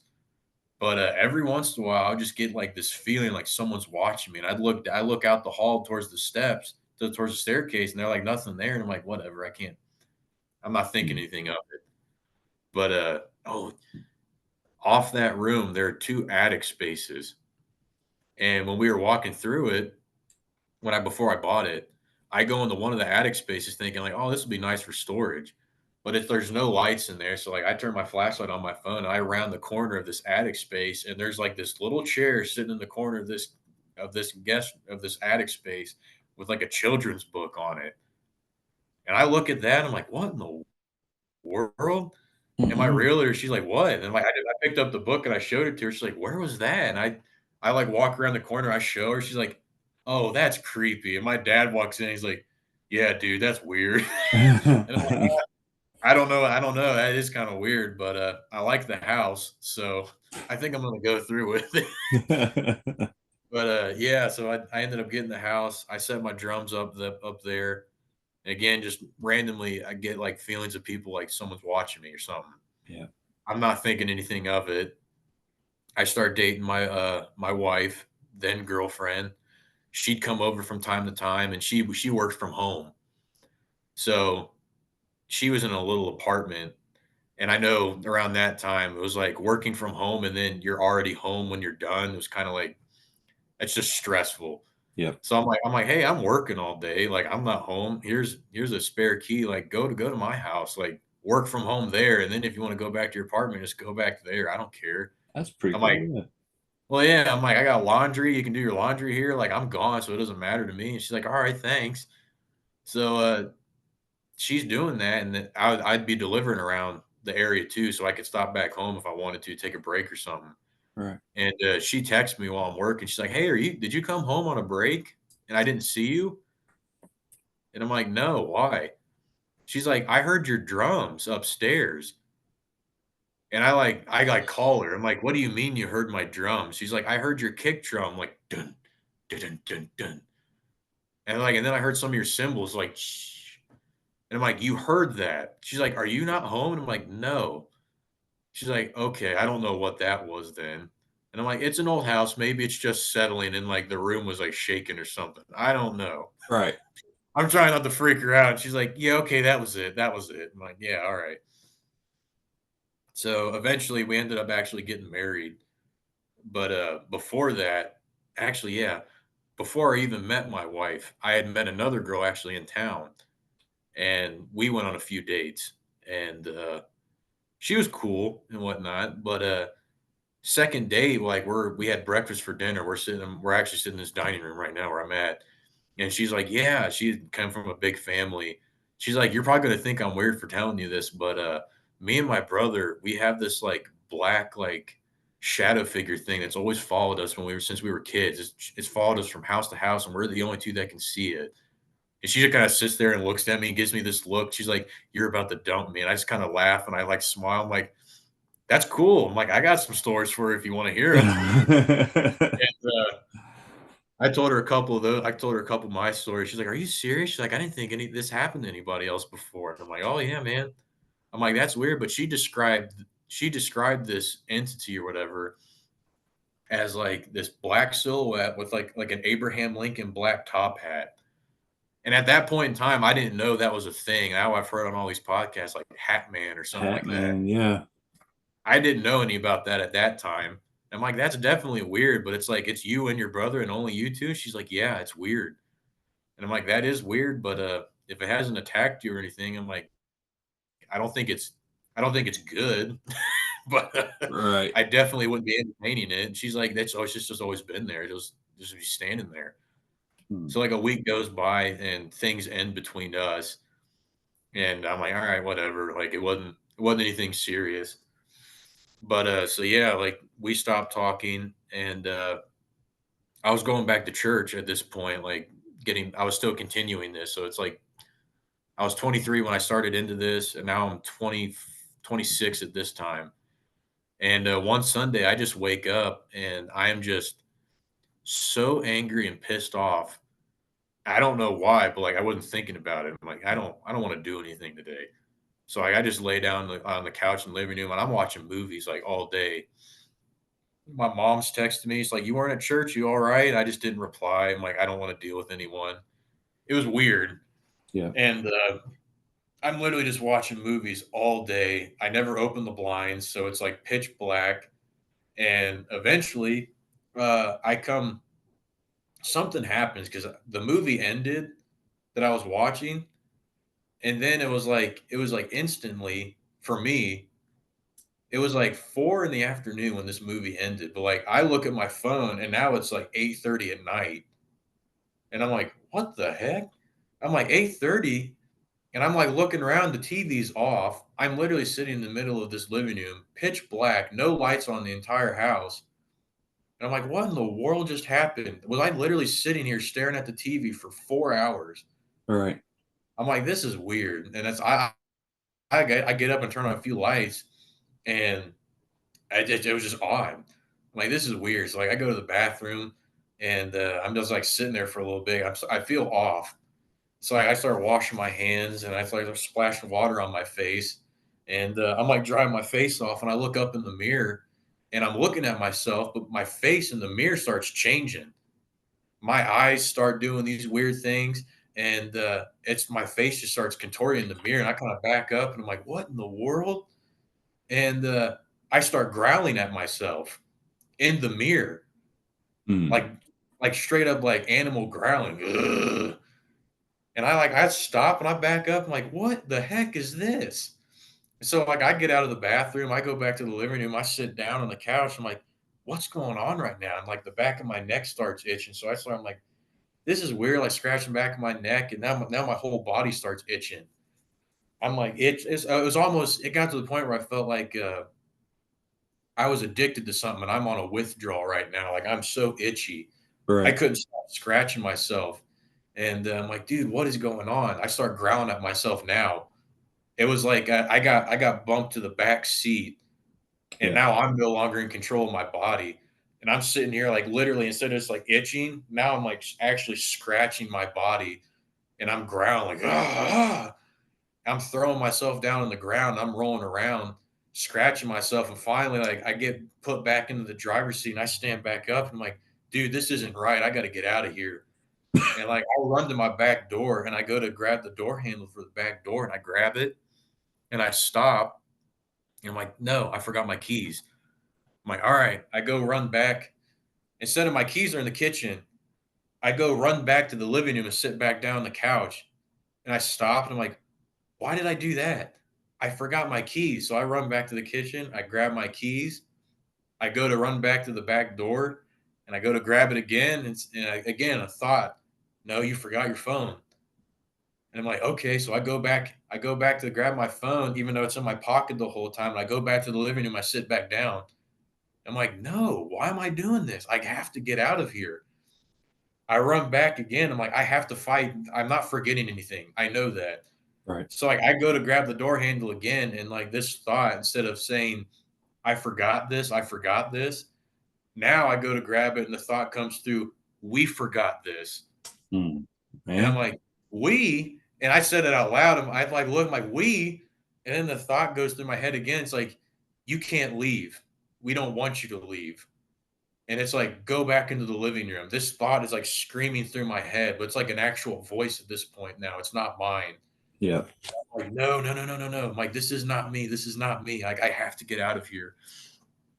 So like I forced myself to walk out the back door and like as it feels like I'm walking through like a swamp or something, like going down the steps of my back porch trying to get to my garage.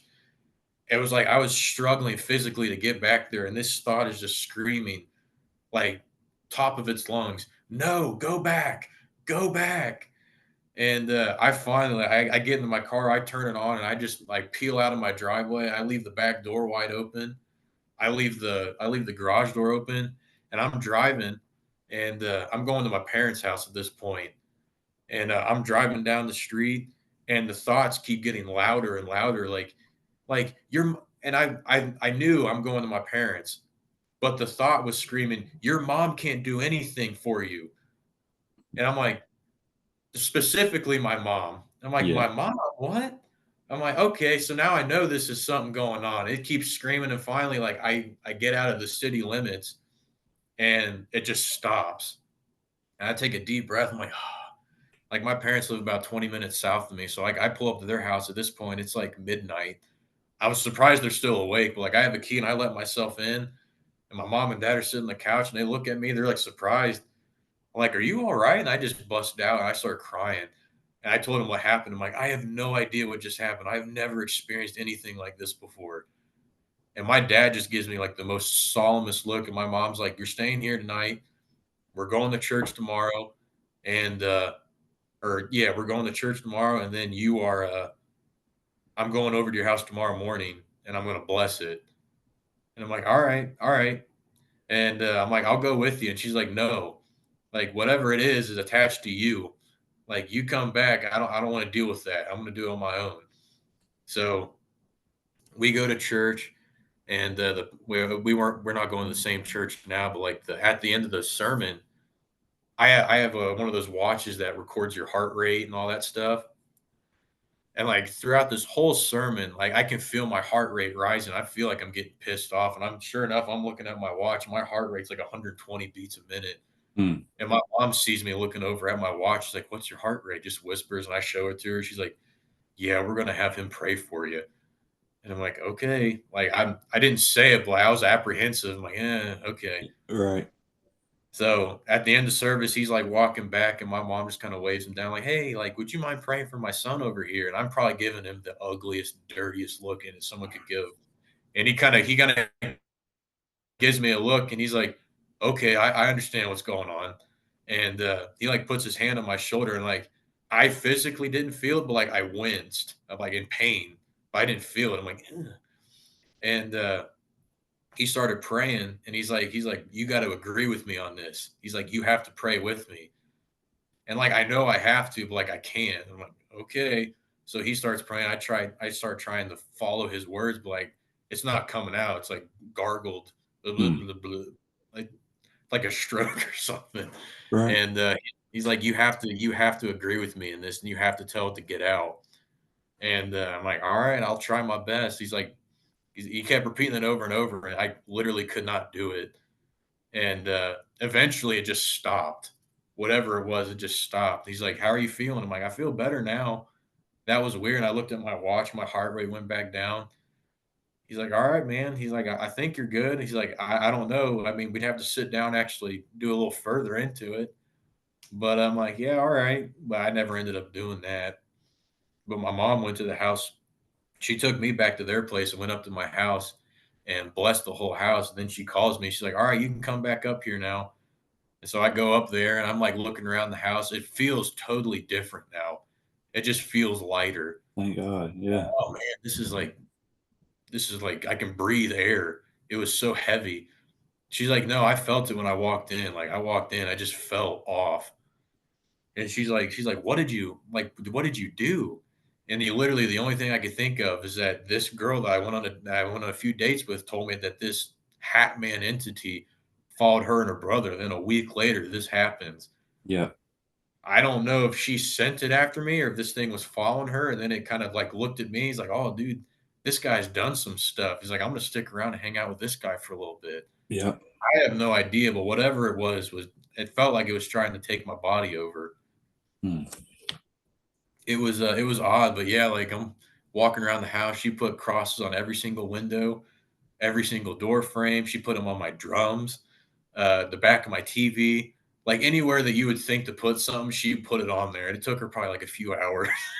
Well, But good. oh Good. yeah, And let me ask this too, because you don't have to. I don't have to ask you that. I just want to make a comment that it's amazing that your mom is is this strong of a spiritual warrior. You know oh yeah, that she's got the anointing oil. She knows to bless the home. She knows to get you to the church, and for this pastor, this preacher, to cast out demons right there in his church.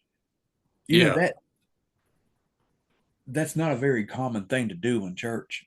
Um, No, it's a blessing that your mom's got such a that for one that she's so faith filled, and for two that she's got a church that believes, and understands. I think that's wonderful, man. no.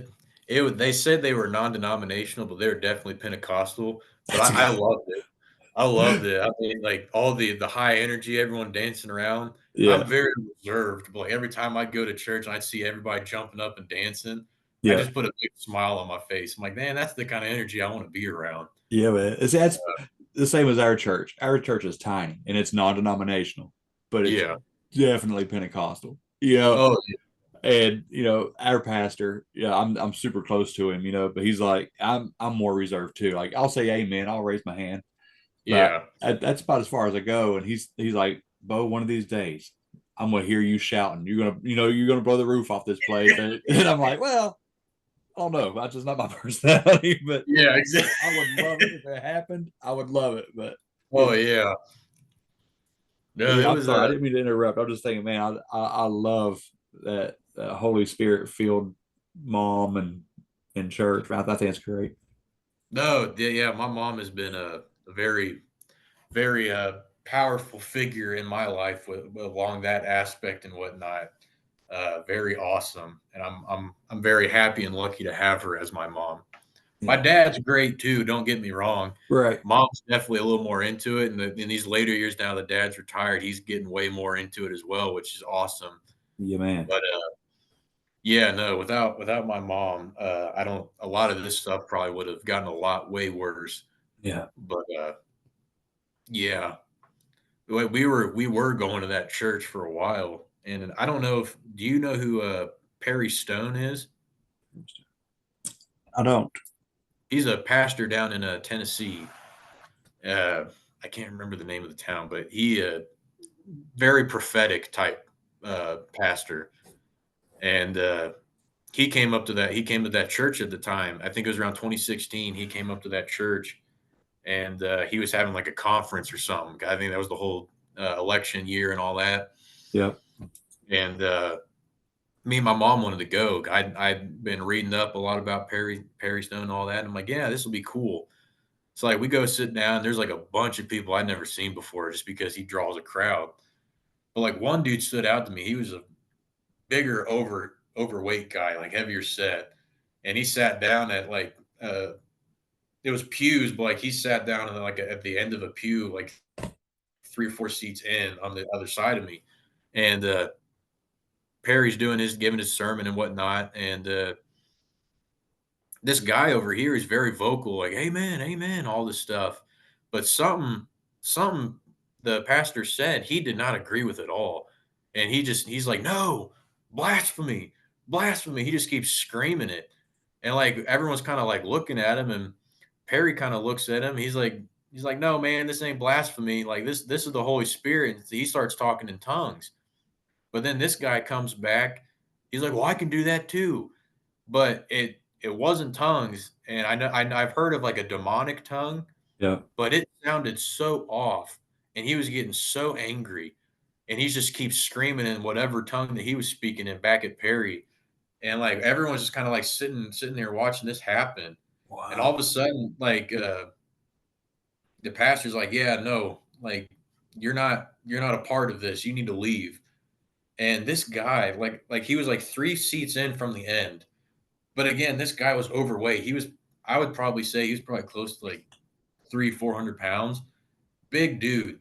He stands up, gets on the pew, and I don't know how else to describe it. He literally just kind of like floats over the next 3 people of this pew and just gracefully lands on the ground and just kind of looks at the pastor, gives him this dirty look, and then just walks out of the sanctuary.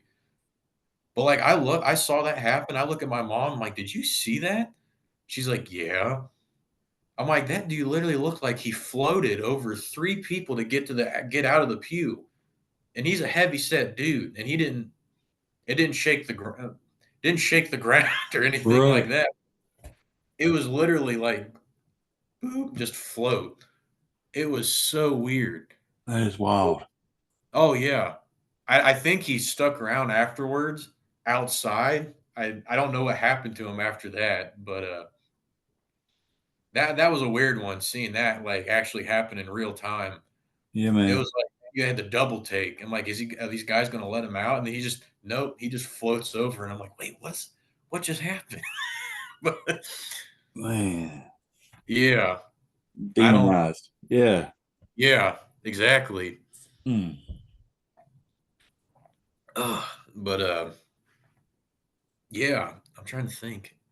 Uh, so yeah, that happened. My mom blessed the house and all this stuff, and so I think a few years go by. Now I'm dating my wife, and there is by our back door, the back porch, there was like it's like bush that had a bunch of like cherries on it, but it was like right beside the dryer vent, the dryer exhaust vent. And I hated the thing. I'm allergic to bees, and this thing always got bees. So I'm like, I don't want to get stung going into my own freaking house. I'm like, I'm gonna dig this thing up. All right. So like one day I'm out there, my wife was out doing something, but like I'm cutting this uh, bush down. I'm start digging in to get the root ball out, and I'm digging in there, and I pull it out, and I look down, and I see something. I see something in the dirt a little bit further down. I'm like, what the heck is that? And I get down, I start going through it, and it's since disappeared, which is I find odd, but it was a little statue and figurine of what I thought was Jesus buried underneath this bush by the back door of the house. And I'm like, what? And I just kind of looked at that and I'm like, why would this be buried underneath a bush? All right.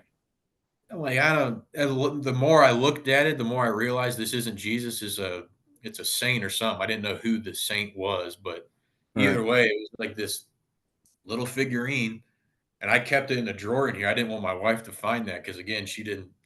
She gets really freaked out with this kind of stuff. So I'm like, that's weird. I don't know why. I don't know why someone would bury that and then plant something on top of it. Yeah.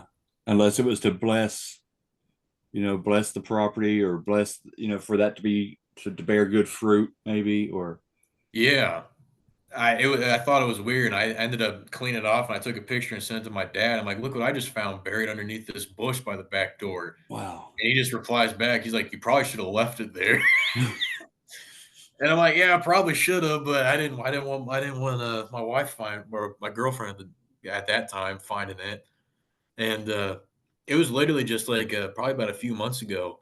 I went to go find that thing again because I haven't moved it from that drawer since, and it wasn't in the drawer because I was telling somebody about it. I'm Yeah. like, "Man, where did that thing go?" And I'm looking around, and it's in his found in his random closet off the living room. And I'm like, "Well, I don't remember putting it in here, but well, here it is." And I showed it to him, like, "Dude, that's weird." I'm like, "Yeah, it is kind of odd." I'm like, I'm not Catholic or anything, but like, does this saint look familiar to you? I've tried Googling it, but I can't. I think it's just a generic little statue. Right. And they're like, no, I don't know what saint it is or whatever. So I put it back in the closet, and then it got brought up again by like my in-laws. So I went to go show them, and it's gone now. I have no idea where it is. It's just disappeared. That's wild. Yeah, but that I found that, and again, odd, but everything's blessed in the house and all that stuff. And we're married now at this point. My wife's like, "Is there any way we could like kind of wipe these crosses off?" And I'm like, "I really wouldn't want to. Why?" And she's like, "Well, it's just kind of weird. Like when we have people over, if they see it and all that." I'm like, "I don't know. The been people been over here before. It's not weird."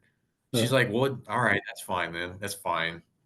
And I mean, eventually over time, they have kind of faded, and like we are cleaning glass, and they just kind of wipe off. So it's like Right. it's fine. If I need to do it again, I can do it now. There So, you go.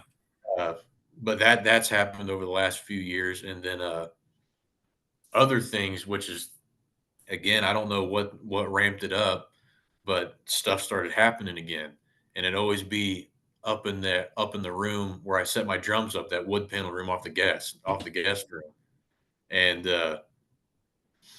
it started with hearing footsteps up there, someone walking around, and I'm like, "It's the house settling. Right. No one's up there." But it would start over again, and you hear someone walking. I'd go up there, I'd look around, there's no one up there. I'm like, "All right, that's weird." Then we'd have, people over, and they'd stay the night, and they'd stay in that guest room, and I'd close that door because, I mean, there's, like, my drums and a bunch of other random stuff. So, like, I'd shut the door, and almost every person that's ever slept in that room always says, like, "It's just creepy in there. It's just creepy. I don't like it in there." Mm. And I'm like, "Well, I mean, it's fine. It's totally fine."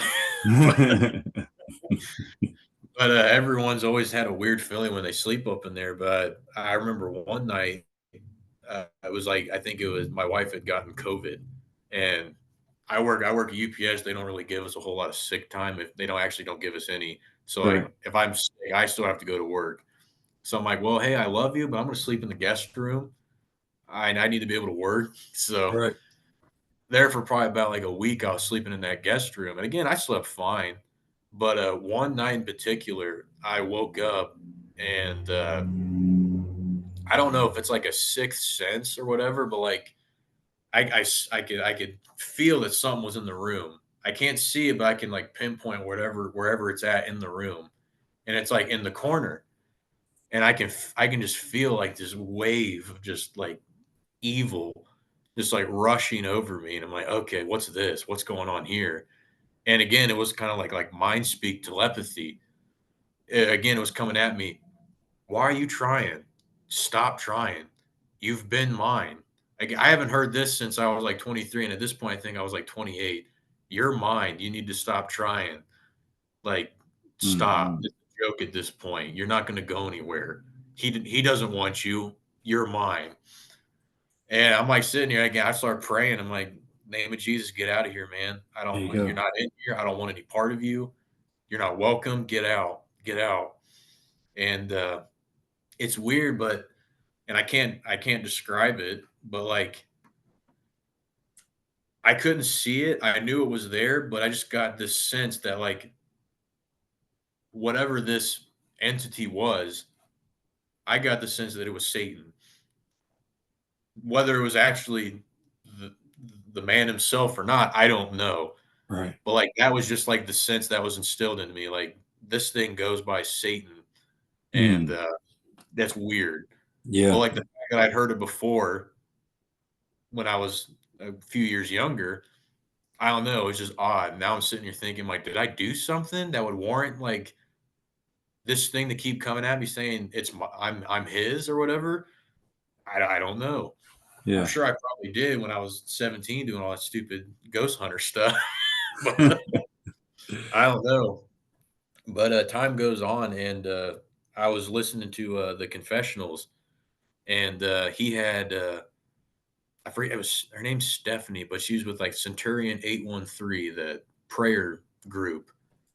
And I ended up reaching out to them like, hey, I got all these things. I think I may need some sort of deliverance or something. And they're like, oh yeah, we can do that. Just fill out this questionnaire and whatnot. We'll get back with you. And I'm like, all right, cool. So we ended up setting it up for like sometime in October.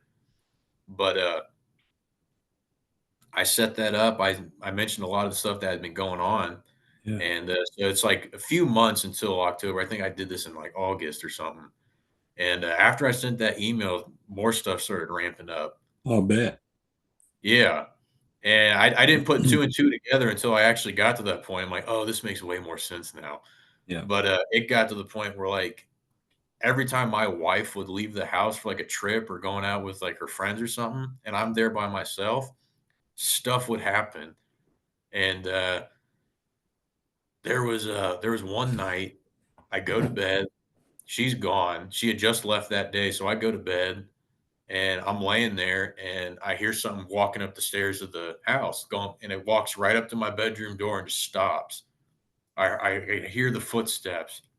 I'm sitting here, I'm just staring, waiting for something to come through the door. And I hear it turn around, it goes back down the stairs. I'm like, all right. Then it comes back up the stairs. And it's just walking back and forth, up and down the stairs, right to my door, and then back down. I'm like, all right, this is annoying, but I'm determined to go to sleep. Now it starts sprinting up the stairs like full speed. It's running up to my door and back down.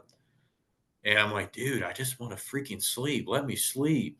Yeah. And at this point in time, I had moved my drums from upstairs into the basement. So I'm sitting here laying there, I'm closing my eyes, and then I hear my drums start playing. And I'm upstairs and I hear this and I'm like, no, that's not possible. Like they're in the basement. But I'm sitting here, I'm like, well, maybe I can feel it through the floor. So I like slid my foot out from the side of the bed. I put it on the floor, and sure enough, I can hear like every hit on the drums. The cymbals are going. It's not a song or anything. It's just random chaos. Yeah. The steps are still running up and down the stairs, and I'm like, dude, this. I'm so fed up. Like I literally just want a good night's sleep. And so I'm like laying there in bed. I try to sleep, and we had this white comforter on the bed at the time, and instantly this, because I wasn't scared at this point, I was aggravated. But then just within like out of the blue, it's like a fight or flight response kicks in. And it's like such strong fear. And I'm like, what's going on now? Why did this happen? And I look down at the end of the bed, and I just see these handprints get pushed down into the comforter on each Mhm. side of me, and it's like crawling up the bed. But there's nothing there. I don't see it. And I'm like, oh crap. And these hands get right on top of me, and then I just feel this weight just lay down on top of me, and now I can't move, I can't talk, and that happened from midnight to about 6 in the morning. Oh my gosh. I'm awake, I can't move. This thing is still pounding up and down the stairs, and the drums are still playing, but like right around 6, 7 in the morning, it just stops. The weight lifts up off me, and I'm like, and I can finally talk, and I'm like, oh my gosh. And it's like Monday morning. I'm like, dude, I can't go to work. I didn't sleep at all. And I'm like, how am I going to explain this to my boss? Like, I can't explain this to my boss. They're not going to believe me.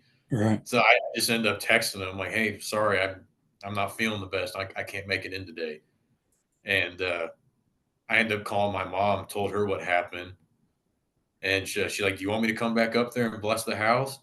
And I'm like, no, it's fine. It's fine. Like, I'm good. I'm like, I need to sleep. She's like, well, you need, at this point, we were going to a new church. She's like, you need to go talk to our pastor and see what he can do for you. So like I tried calling him, but he had his secretary like, oh, he's out, he's busy doing all this other stuff. I'm like, that's fine, I get it.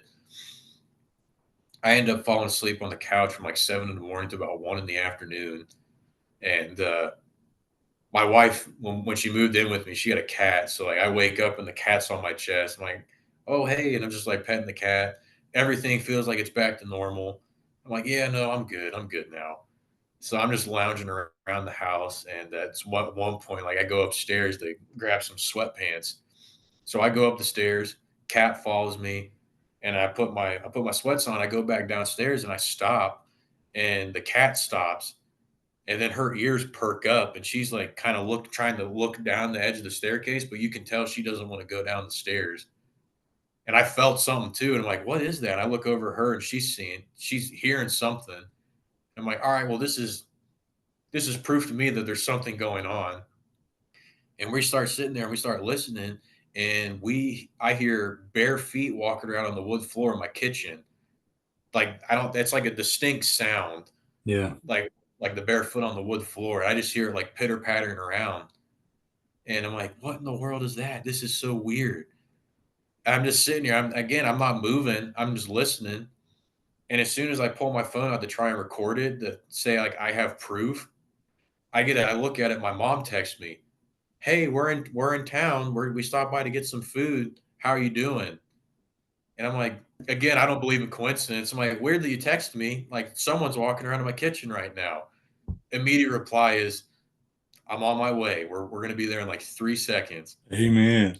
I'm like, Yeah. all right. So back door opens up.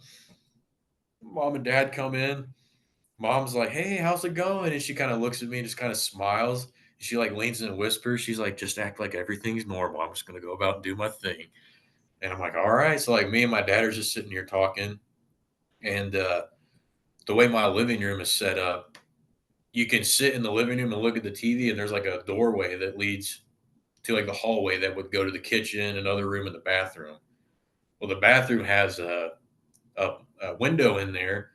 And if you're sitting in the living room at a certain way, you can see this window through the door frame. It's like a sliver. And so me and my dad are sitting there talking, and my mom's going around doing her thing. And we just keep seeing this like black, like the light from the windows getting blocked out. It's like Mhm. really fast, just like something shooting in front of it, going up the stairs and coming back down the stairs. And I'm looking at my dad, and I'm kind of having this conversation, but like kind of under my breath, I'm like, "Do you see that?" And he's like, "Yep, I see it." I'm like, "Okay." And Have you seen that before?" I'm like, "A few times, but not nearly this active." He's like, "I've," because he's house sit for me before. He's like, "Yeah, I've come on over here before and I've seen that too." He's like, "I didn't know if that was just my mind playing tricks on me though." I'm like, "I think today's the proof you need." Yeah, But man. so yeah, my mom gets done. She comes just like hopping down the stairs. She's like, "You're all good now." I'm like, "All right, thanks, mom. Thanks again." And they end up leaving. I end up sleeping. Good night's sleep. But I go out and get cameras, like those like security cameras. I'm like, something's going on. It was running up and down the steps. I want to catch this thing, whatever it is. So I set one camera up in that room, that wood panel room where my drums were at, because that's where a lot of the activity was going on. I set it up in there, and then I had a motion sensor, like motion activated light kick on.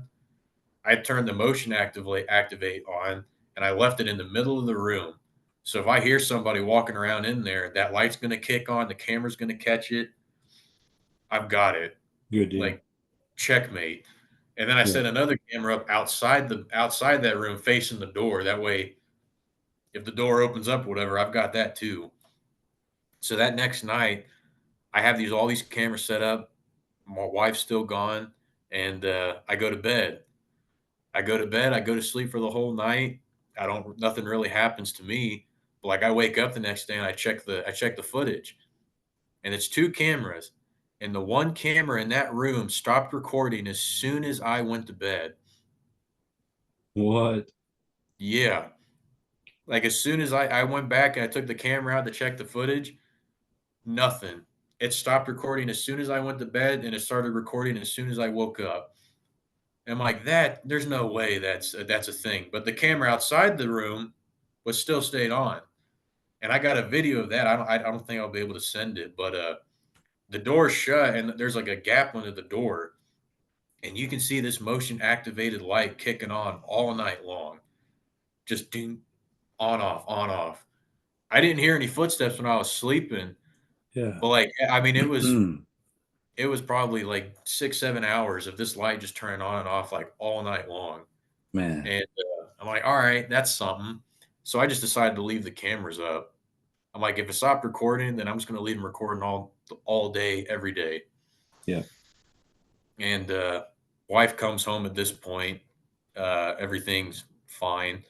I had the day off from work and I'm playing video games in the living room, and like it's a motion sensor camera. So my phone keeps beeping. Like it's like 4 in the afternoon, sunlight and all this stuff.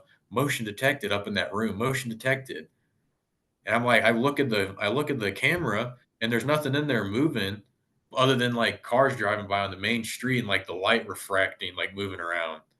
I'm like, that's what it's picking up, like whatever. But it keeps ding, ding, ding, ding. And then I finally grab and I look and I see a little white ball flying around in the room. And I think it's a fly. I'm like, dude, that fly is pissing me off. I just want to play my video game. So like I'm like, I'm going up there and killing this thing. So I like go up in there, I open the door, and I look around the room expecting to hear it, and there's nothing. I don't hear any buzzing. Right. I don't see anything, and I'm like, was it just staying still? And I look at the camera because as I'm in there, it dings, motion detect, and I look and it's me. I triggered it. I'm like, okay. But I look at the camera and this orb is right above my head. And I like look up real quick from my phone to up above, and there's nothing. I'm like waving my hand around. I'm like, I don't hear anything. And so I don't know what this was, but like I sat up there for probably about 20 minutes. I sat in the middle of the room with this watching my phone because I can't see with my physical eye. And this thing is just floating around the room, just willy-nilly doing whatever it wants. And it would stop and hover and just go back around. And I'm like, what? How is this? I'm like, I've never seen this before. This is so weird. That is wild, man. My wife comes home. She's like, where are you at? I'm like, I'm upstairs. Come look at this. And she comes upstairs. She's like, what are you doing? I'm like, I show her my phone, like, watch my phone screen. And she sees the ball start flying around. She's like, and she starts looking up in real life and like at the area. And she looks back at the phone. She's like, what is this? Why can't I see it? I'm like, you tell me. I don't know what this is. And Wow. she's like, well, we have to pray. And I'm like, yeah, sure, let's pray. So like we stand up and we hold hands and we start praying. And I go back and look at that footage. And as soon as she starts praying, this ball of light flies up behind her head and just hovers and stops. And it just sits there. And once we're done praying, my phone's like sitting right beside us, and she looks down and she sees the ball behind her head, and she turns around to go look like this, and the orb literally flies around and stays continuously behind her head, and then it just zooms off somewhere else. And Man. she's like, I don't know what that is, but that's weird. I'm like, that is weird. It's not making a sound. I don't feel threatened, but I've Right. never seen something like that before. And it Man. did all night long. But that is only the one time. It hasn't done it Right. since. It's so weird. That is. That's Yeah. wild. Hey, Billy, if you don't mind, let me take 2 minutes. My wife's getting ready to go to a wedding. I'm going to tell her goodbye real Oh, quick. And I'm just going to pause this for just a second and we'll hop right back on. All right. sounds good, sir. All right. All right. All right. Sorry about that. Hey, no worries at all. Yeah, if you get like I said, cut me off by whenever you need to. Oh, no, you're good, man. You're good. Let's keep going. If you got time, I got time. I'm trying to think here. Um, yeah, the orb thing that happened. Um, my my sister-in-law came and stayed with us uh, last year, a few months ago, and she slept up in that guest room, and I didn't find this out till literally the next night, but apparently at around I think she said it was 2:10 in the morning. She woke up and just felt like something was watching her. She felt uncomfortable. So she's like, I didn't know what to do. So I just grabbed my phone and just tried to get my mind off it, like scroll for a little bit. And the way the bed's set up in that guest room, the wall that it's on is also like the adjoining wall to that wood panel room behind. And she's like, I'm on my phone, like scrolling through like Instagram or something, and she's like, something right behind me on that wall just like punched the wall. Like I felt the wall vibrate. She's like, I got so scared. She's like, I didn't know what to do, and I was up for the whole rest of the night. I didn't know this, so I get home from work, and my wife and her are sitting on the couch in the living room, like they're like whispering to each other. I'm like, "What's up, ladies? What's going on?" And my wife's like, "Oh no, it's nothing. It's nothing." I'm like, "What's going on? Like, you're not gonna freak me out. What's going on?" And her sister started telling me that, and I'm like, "I'm so sorry. Like, if you want to sleep in our bedroom, that's fine. I'll sleep in the guest room. I don't have any issues doing that." And my wife's like, "No, I think we're going to set up like a couch fort, like a little fort down here in the living room, just camp out down here for the night." There you I'm like, "All right, yeah, that's fine, go for it." So like we make dinner, we have dinner, and we're just talking and everything. And I was playing Xbox or something, and then finally, like, yeah, I think we're about to wind down. I wasn't tired. This is probably like midnight. It's like a Friday night. I'm like, all right, that's fine. I'm like, I'll leave the TV on. You guys have a good night or whatever. So I go upstairs and I shut the door. I'm just on my phone. I'm not tired yet. I'm sitting here just scrolling through stuff. Probably an hour goes by, and I'm like, yeah, I need to start going to sleep now. Like I don't want to be up all night. So I put my phone down. I get all comfortable in bed and I lay there, and probably maybe 20 minutes goes by, and the door handle just jiggles, and then the door opens halfway to the bedroom and just stops. And that's how whenever my wife comes in, she'll open it halfway, come in, and then shut the door. So like I'm still awake, the door opens halfway and just stops, but no one comes through, and I'm sitting there waiting. I'm like, "Babe, are you there?" I'm like, "Did you need a pillow or something?" And like no answer. And I'm like, "What in the world?" And like I get up and I look out. I think because we have a bathroom like right there too. I'm like, "Did you go to the bathroom?" And I like open the bathroom, she's not in there. And I'm looking, and the cat's like at the top of the banister, just staring at the door. She won't come near it. And I'm like, what's going on here? Like, did you open? Because the cat's opened the door before, but she'll only crack it open and slip in. go. But this is just open like halfway. So like, I'm like, maybe my wife changed her mind and just came back downstairs. So like, I go downstairs. Her and her sister just passed out asleep on the couch. And I'm like, okay, well that's weird. And then I go back upstairs and I shut the door behind me and I lay back down in bed and I just look at the time, 2:10 in the morning, the exact same time as the night before when my Yeah, sister. man. Yeah, and I'm like, I kind of looked at that. I'm like, well, maybe there's some merit to what she experienced. Then I don't. Yeah, Maybe there's something going on there. That's weird. it's an And odd plan. I didn't. I didn't tell her that happened. We went and got dinner that night, and then we saw her off to the airport. She lives out in California, and she flew out, and then we got home, and it's like thunderstorming. And I look at my wife. I'm like, hey, I got to tell you something. She's like, what? I'm like, the bedroom door opened last night, and no one. Judy didn't open. Judy's the cat. Judy didn't open the door, and you were downstairs. You and your sister were downstairs asleep. She's like, so it just opened on its own. I'm like, yeah, but the kicker is that it happened at 2:10 in the morning, and my wife's face just went white. She's like, why didn't you tell her that? I'm like, I don't want her to. I want her to be able to come over here again. I Yeah, don't want her to get freaked she'll out. come back.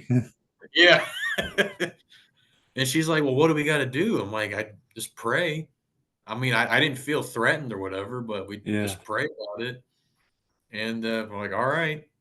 So before we went to bed, we prayed, and she falls asleep so fast. So we prayed. I'm like, all right, good night. And she passes out. She's out. I'm laying there in bed getting ready to fall asleep. And just these feelings will start kicking in to where it's like something's here, but I can't see it, but I know it's there. And it's like right at the door. And like the feeling I'm getting is like, dude, something's about to start pounding at this door right now. And I'm like, I'm waiting for it because I'm about to like reach over and like cover my wife because I don't know. I don't know what this is, but now it feels threat. Now I feel threatened, Right. and nothing happens. The door doesn't get pounded on. The door doesn't open or anything, but the feeling just goes away. Hmm. I'm like, all right, that's weird. So I continue to lay down in bed. Probably about an hour later, I wake up with that same threatened feeling. Something's at the door again. I'm like, dude, what's going on? And I go to get up to check the door, but now I realize I can't move. It's like sleep paralysis. And I'm like, oh no, I can't, like, I can't move my head or anything. And I can't move. Whole body's like pins and needles, like that static feeling. Yeah. And it's coursing through my whole body, but then it literally all focuses and rushes all the way down to my feet. And it's like at the soles of my feet. I'm like, well, this is weird. And I'm like stuck looking up at the ceiling in my room. I can't look anywhere else. And now my point of view is starting to shift. I'm getting pulled off the bed. Right. And I'm like, oh crap, this thing's pulling me out of bed. And I don't know what happened, but at this point I can move my head and I look over at my wife thinking that this is gonna wake her up. And she's not moving. And I go to reach out to grab her, but like I reach out and my hand and my arm are see-through and it's white. And I go to grab her, but like my hand goes through, and I'm like, what the heck? And I look and I see my actual physical arm still laying there. Oh no. What is this? I've never experienced that. And so like I can't grab my wife, but I can grab the bed. So like I grab the bed sheets with this weird transparent looking hand of mine, and I grab the bed sheets and I start pulling myself back up. And then eventually I pop back into my body, and now I have control of my actual physical body. And I like sit up and I'm like heavy breathing. I'm like, dude, what was that? Was I getting like literally pulled out of my body, or was I don't know. Oh my I don't know if gosh. you've heard of that before, but that No. was that was a weird one. Man, And yeah, that's crazy. That's like someone's trying to, I don't know how that works, uh, but yeah, it's like something's trying to pull you into the astral. You know what I mean? Like to yeah. yes, to pull your soul away from your body. Or that's frightening, man. That's some powerful stuff. Oh yeah, that was a strange one for sure. Mm. Out of all these experiences I've told you, that was definitely a.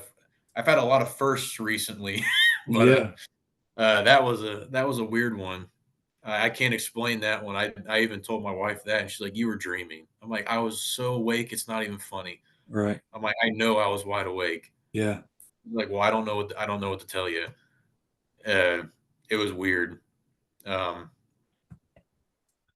but yeah, time goes on. Now it's around Thanksgiving time, and my wife works at a school, and so she wakes up before me, and she woke up before me. I wake up like an hour later. She's already gone, but I've turned my phone on, and she texts me, "Why did we have these salt and pepper shakers, like those battery powered gravity ones?" And she sent me a picture of the salt shaker in the microwave, like dead center in the middle of the microwave. And she's like, "Why'd you move the salt shaker into the microwave?" And I replied back when I woke up, I'm like, "I didn't do that." And I'm like, "I didn't even know it was there." And she replies back, which is like three periods. She's like, "Okay, never mind. Have a great day." And I go downstairs and I'm looking around, and this salt shaker weighs like probably like a good pound and a half. Like Right. it's decent weight. And she sent me the picture. It was just sitting literally. She went to go salt some like her eggs or something in the morning. She's like, "Where in the world is the salt shaker?" And she just randomly opened up the microwave to put something in there to heat up, and it was sitting right in the middle of the microwave. And I'm like, "Is it possible that you may have done that last night when you were asleep, like sleepwalking?" Because she's done that sometimes. And she's like, "I don't think so." She's like, "I always wake up and I grab a glass of water and then I use the bathroom and I go up to bed." Right. And I'm like, "Well," I'm like, "What do you remember last when you woke up?" She's like, "I remember going to the I remember getting my glass of water and then going to the bathroom." And I'm like, "All right, so I don't know." "Do you don't remember putting that in the microwave?" She's like, "I don't know. I remember getting the glass of water though." I'm like, "Well, you Mm, probably would have remembered that then, I think. I would yeah, think. I I would don't know." imagine. And yet, not only is that, you know, pretty hefty, a pound, pound and a half, but it's behind a door, like the microwave Yeah. door. That's wild. Whoa. That takes some force to open up because I was even Yeah. testing that. I put like one finger and I'm like, "Can I do it with one finger?" Just moving that back and forth. I'm like, "Nope, I gotta get my whole hand around there and pull it open."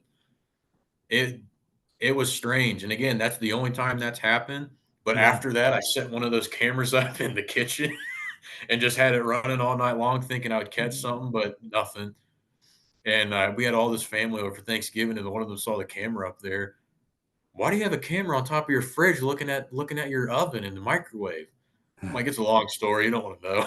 I'm like, "Don't worry." I'm like, "It hasn't proven fruitful, so it's not nothing to mention." But Yeah.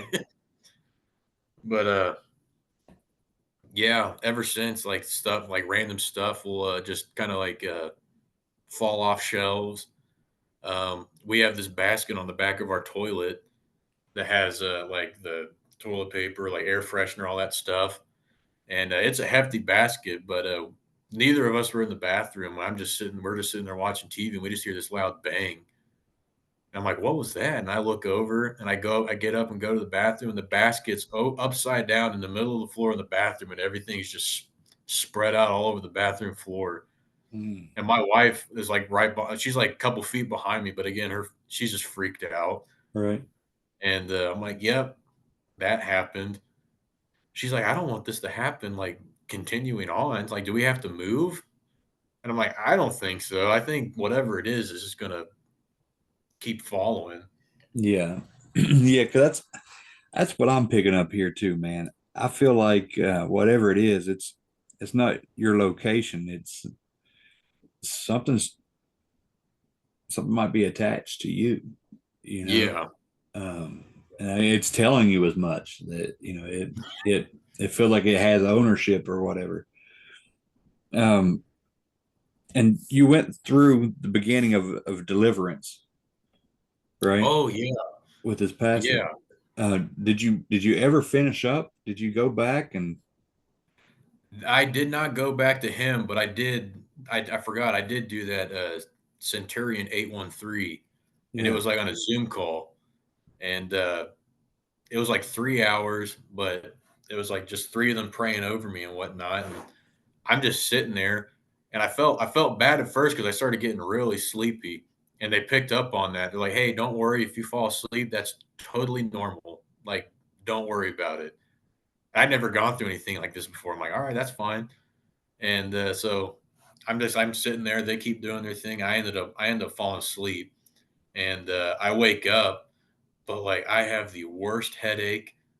I'm so hot and sweaty, and I feel like I've literally ran like 100 miles. Like I mm, got the crap beat out of me, yeah, and I'm like, "What in the world?" And they're like, "All right, so we did pretty good for this first session. We want to come back and do a second one. We'll go ahead and schedule that, but you're probably going to want to go take a nap." And I'm like, "Yeah, no, I'm definitely about to do that. I feel literally so beat down." And they're like, "Yeah, we got quite a bit out, but what they had mentioned, they had gotten some names of some entities, and one of them was they said one of the entities went by Satan, but it wasn't Satan." And I'm like, "Well, how's that possible? How can that work?" And the way they described it to me was that I guess I don't know if it's principalities or like more powerful demonic entities yep, can charge other entities to do these things, and they'll just take that entity's name. yep, absolutely. So Yeah, they I'm like, work "Oh, under that authority. Yeah, yeah." And then I heard that, I'm like, "Well, that kinda makes sense why I got a sense that whatever this voice is telling me that, like, I'm his, why I felt like this was Satan." Like, "Yeah, that was one of the names of the entities that we got out of you." And I'm like, "Alright." So, like, I end up going to sleep. I can barely walk at this point. My wife helps me to bed, and, I can smell myself. It's like BO, and it just smells horrible, and I'm like, "I'm so sorry, like, you don't have to be near me. I know I stink." And she just gives me this look. She's like, "You don't stink." And I'm like, "You don't smell me?" She's like, "I can't smell anything on you. Like, you smell fine." Hmm. Well, that's weird. And I ended up falling asleep, but like it was just like a strong stench of like BO and sulfur. Yeah. And I didn't realize, but like after when I woke up, I'm like that had to be what it was. Cause again, I physically felt lighter and I went downstairs. I'm hungry and I'm curious at this point. I'm like, I feel physically lighter. And I go on the scale. I'm 10 pounds lighter than what I was just a few hours before this session started. Oh my goodness. And I've Yeah, heard of man. like weight loss being a thing, but like I wasn't expecting, I still look the same, but like 10 pounds Yeah. lighter. It's that I'm like, heaviness, man. Yeah. oh yeah. I'm like, holy crap. And I mean, I felt great. The next day I went over to my parents, tell them about it. And like my dad let me in, but he kind of like stood back for a second, kind of gave me a look. And I'm like, what? He's like, you look a lot different. And I'm like, do I? Because I didn't tell him I was doing this. Yeah. He's like, yeah, you feel a lot different. Like, you look happier. And I'm like, weird that you say that. Sit down. Let me tell you something. Let me tell you some things. Wow. Yeah. And I told him all that, and he's like, "Wow." He's like, "That makes a lot of sense then." And my mom overheard it, came in. We started the conversation up, talking about all that. And they're like, "Well, do you go back? Do you have another session?" I'm like, "Yeah, it's like a month away. It's in November." And they're like, "All right, all right." So November rolls around, and my wife was at the house, but like I didn't know if she would feel comfortable with this going on while she's in the house. So I'm like, I'm just gonna go to my parents. She's like, all right, that's fine. So like I go to my parents and my dad's got this whole studio set up in the basement. I'm like, if you all don't mind, I'm just gonna go downstairs and knock this out with these people. And they're like, yeah, sure, go for it. So I go downstairs. We set up the meeting. I didn't fall asleep this time. I was awake. I physically didn't feel anything, but like as they're doing this deliverance session, stuff in my parents' basement is just cracking, moving, and I keep hearing it. I'm like looking around. They see me looking around, like, "You all right?" I'm like, "Yeah." There's just stuff. I keep hearing things, and they're like, "That's fine. That's normal." And they start naming off different entities and whatnot, and casting them out. And I forget the name of the one, but they said it, and they went to go start casting it out. And again, I feel physically fine, but behind me in my parents' basement, just a low growl. Ugh. And I jump for a second. I turn around. I'm like, "Did you guys hear that?" They're like, What was that? What did you hear?" I'm like, "Something just growled at me from behind me." And they're like, "Are you outside?" I'm like, "I'm in my parents' basement. They don't have a dog, or they do, but it's upstairs. It's like a little Chihuahua thing. It ain't down Yeah. here. This thing sounded like a deep guttural growl." And they're like, "Yeah, that's normal too. We'll keep going." And I'm like, "All Yeah. right." But I got 2 sessions done. It worked. I mean, I felt awesome, but I didn't, and that's partly my fault. I didn't really follow up and keep going with it and getting into the word as much as I should have been. Yeah.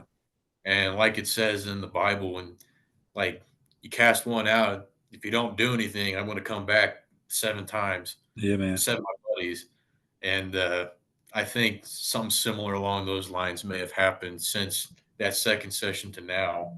Mm. But between the first and second sessions, I had 2 dreams that were super vivid. Uh, I was at home, and my wife was on the staircase, and she wasn't acting herself. She was it was weird, like kind of like angsty, but like just really excited. And we were talking, and she was sitting on the staircase, and we were talking or something in the dream. But there we heard a bang from upstairs, and we both kind of look at each other in the dream. She's like, "Go check that out." I'm like, "Yeah, okay, no problem." Like I run upstairs, I go to that wood panel room, that man cave that I have, or that guest room, whatever. In the dream, I don't think anything of it. I open the door and I look around. I'm like, "Yeah, there's nothing here. It's fine." And then something happens, and I go to turn around to leave the room, but like one of the walls instantly just fades away, and now it's the hallway of my grandma's house. It's weird, and I haven't been in that house. she moved from that house, but I hadn't been there since I was a kid. And this hallway in my that wood panel room up there is like in the wall. And I start looking down the hall and it's like all lit up red. And I'm like, what in the world? This is Mm. weird. And all of a sudden, like an 80s phone starts ringing real loud. Ring, ring. And as soon as it starts ringing, I get that sense like I'm either about to die or I'm about to fight my way out of something. Something's about to happen. So I'm like, oh crap, I got to get out of here. And I turn around to go leave that room again in the dream. And my wife is like right behind me. Scares the crap out of me. I'm like, oh my gosh, what are you doing? And she looks up at me and her eyes turn completely red. Her mouth goes from ear to ear and all these pointed teeth come out. And she just attacks me and it like wakes me up. I'm like, oh my gosh. Yeah. It freaked me out. And I didn't tell her about it, but I didn't know how to interpret that. And it was weird. And I had the first session. And then the second session, between the first and second session, a few months later, I have another dream where it's in the dream is sleep paralysis. I can't move. I just feel the weight on my chest, and I'm just in my head saying, "In Jesus' name, be gone! In Jesus' name, be gone! I cast you out! Whatnot?" And eventually, like in that dream, I could finally move again, and then I wake up. I'm like, "Oh, okay." I wake up and I lay back down. I close my eyes again, and then I feel the weight start getting pushed down again on my chest. I'm like, dude, I just got out of this. Why is this happening again? So I open my eyes and my wife is standing there, but she's like hugging me. She's like bent down, like hugging me in bed. And I'm like, oh, what are you doing? She's like, well, I'm just getting ready for the morning. I just figured I'd say hi. And I'm like, okay, well, hi, good morning. And as she's hugging me, the bedroom door opens up and starts slamming shut, like dun dun dun. And I'm looking at that, and she just stops talking. I look at the door, I'm not scared. It's just so bizarre. And I literally like I sit up in bed. She's still holding on to my right arm, and I like point at the bedroom door. I'm like, in Jesus' name, stop! And the door just flings open and stays open. And like I get up and I walk out because the bathroom door at the bottom of the stairs starts open and slamming shut, and the cat's down there staring at it. And I'm like, what's going on here? Like this doesn't make any sense. And this entire time, I realized like I've now gotten out of bed, but like my wife is still holding my arm behind me. And I like turn around and like I look at her trying to get her reaction. And she's just like staring at the floor, just holding my arm. Like I can't see her face. And I look at her and then something just hits me. And I'm like, I look at her, I'm like, you're not my wife. Oh no. And I did again, her mouth, she just gets that toothy grin and it goes from ear to ear. And she looks up at me and her eyes are red. And I'm like, what? You again? And she like grabs she's still holding my arm, but it like turns into a death grip and she throws me up against the wall and I fall down the stairs. She lunges on top of me over the banister and just starts going to town. And again, I woke up again, but I that was like the second dream within a dream. And Mm. like I wake up from that and I sit up in bed and I can't open my mouth. Now, I'm saying Jesus out loud physically, but I can't open my mouth. It's and then finally I can open it. I'm like, I'm like, what in the world? So I ended up telling these people about those dreams. I'm like, I don't know what these mean. Like, does this mean like my wife has like an entity within her that doesn't like what I'm doing? And they're like, actually, no, from our interpretation, what the Holy Spirit's telling us, that sounds like it's Lilith disguising itself as your wife. And I'm like, really, Lilith? She's like, yeah, that was one of the entities that we found that was like attached to you. Yeah. And I'm like, I didn't know that. I didn't know anything about Lilith at that point in time besides like the folklore of like, oh yeah, she's the mother of demons. Yeah. And they told me that, and I'm like, well, that's weird. But since then, I haven't had any experiences, any dreams like that. Well, thank God. I heard your information, all your research on that. I'm like, well, this is fascinating. And ever since, it's just more and more stuff keeps popping up about Lilith that I keep hearing about. Yeah, man. Yeah, she's But making her rounds lately. yeah, Yeah. I didn't know anything about that. I didn't know she could like change her form, I guess, to look like other people. I don't know if red eyes is a thing for her or whatever, but it was weird. It Man, was weird. man. Have you tried um like self-deliverance? I have not gotten very far with it because I every time I've tried, I physically can't speak. Yeah, yeah.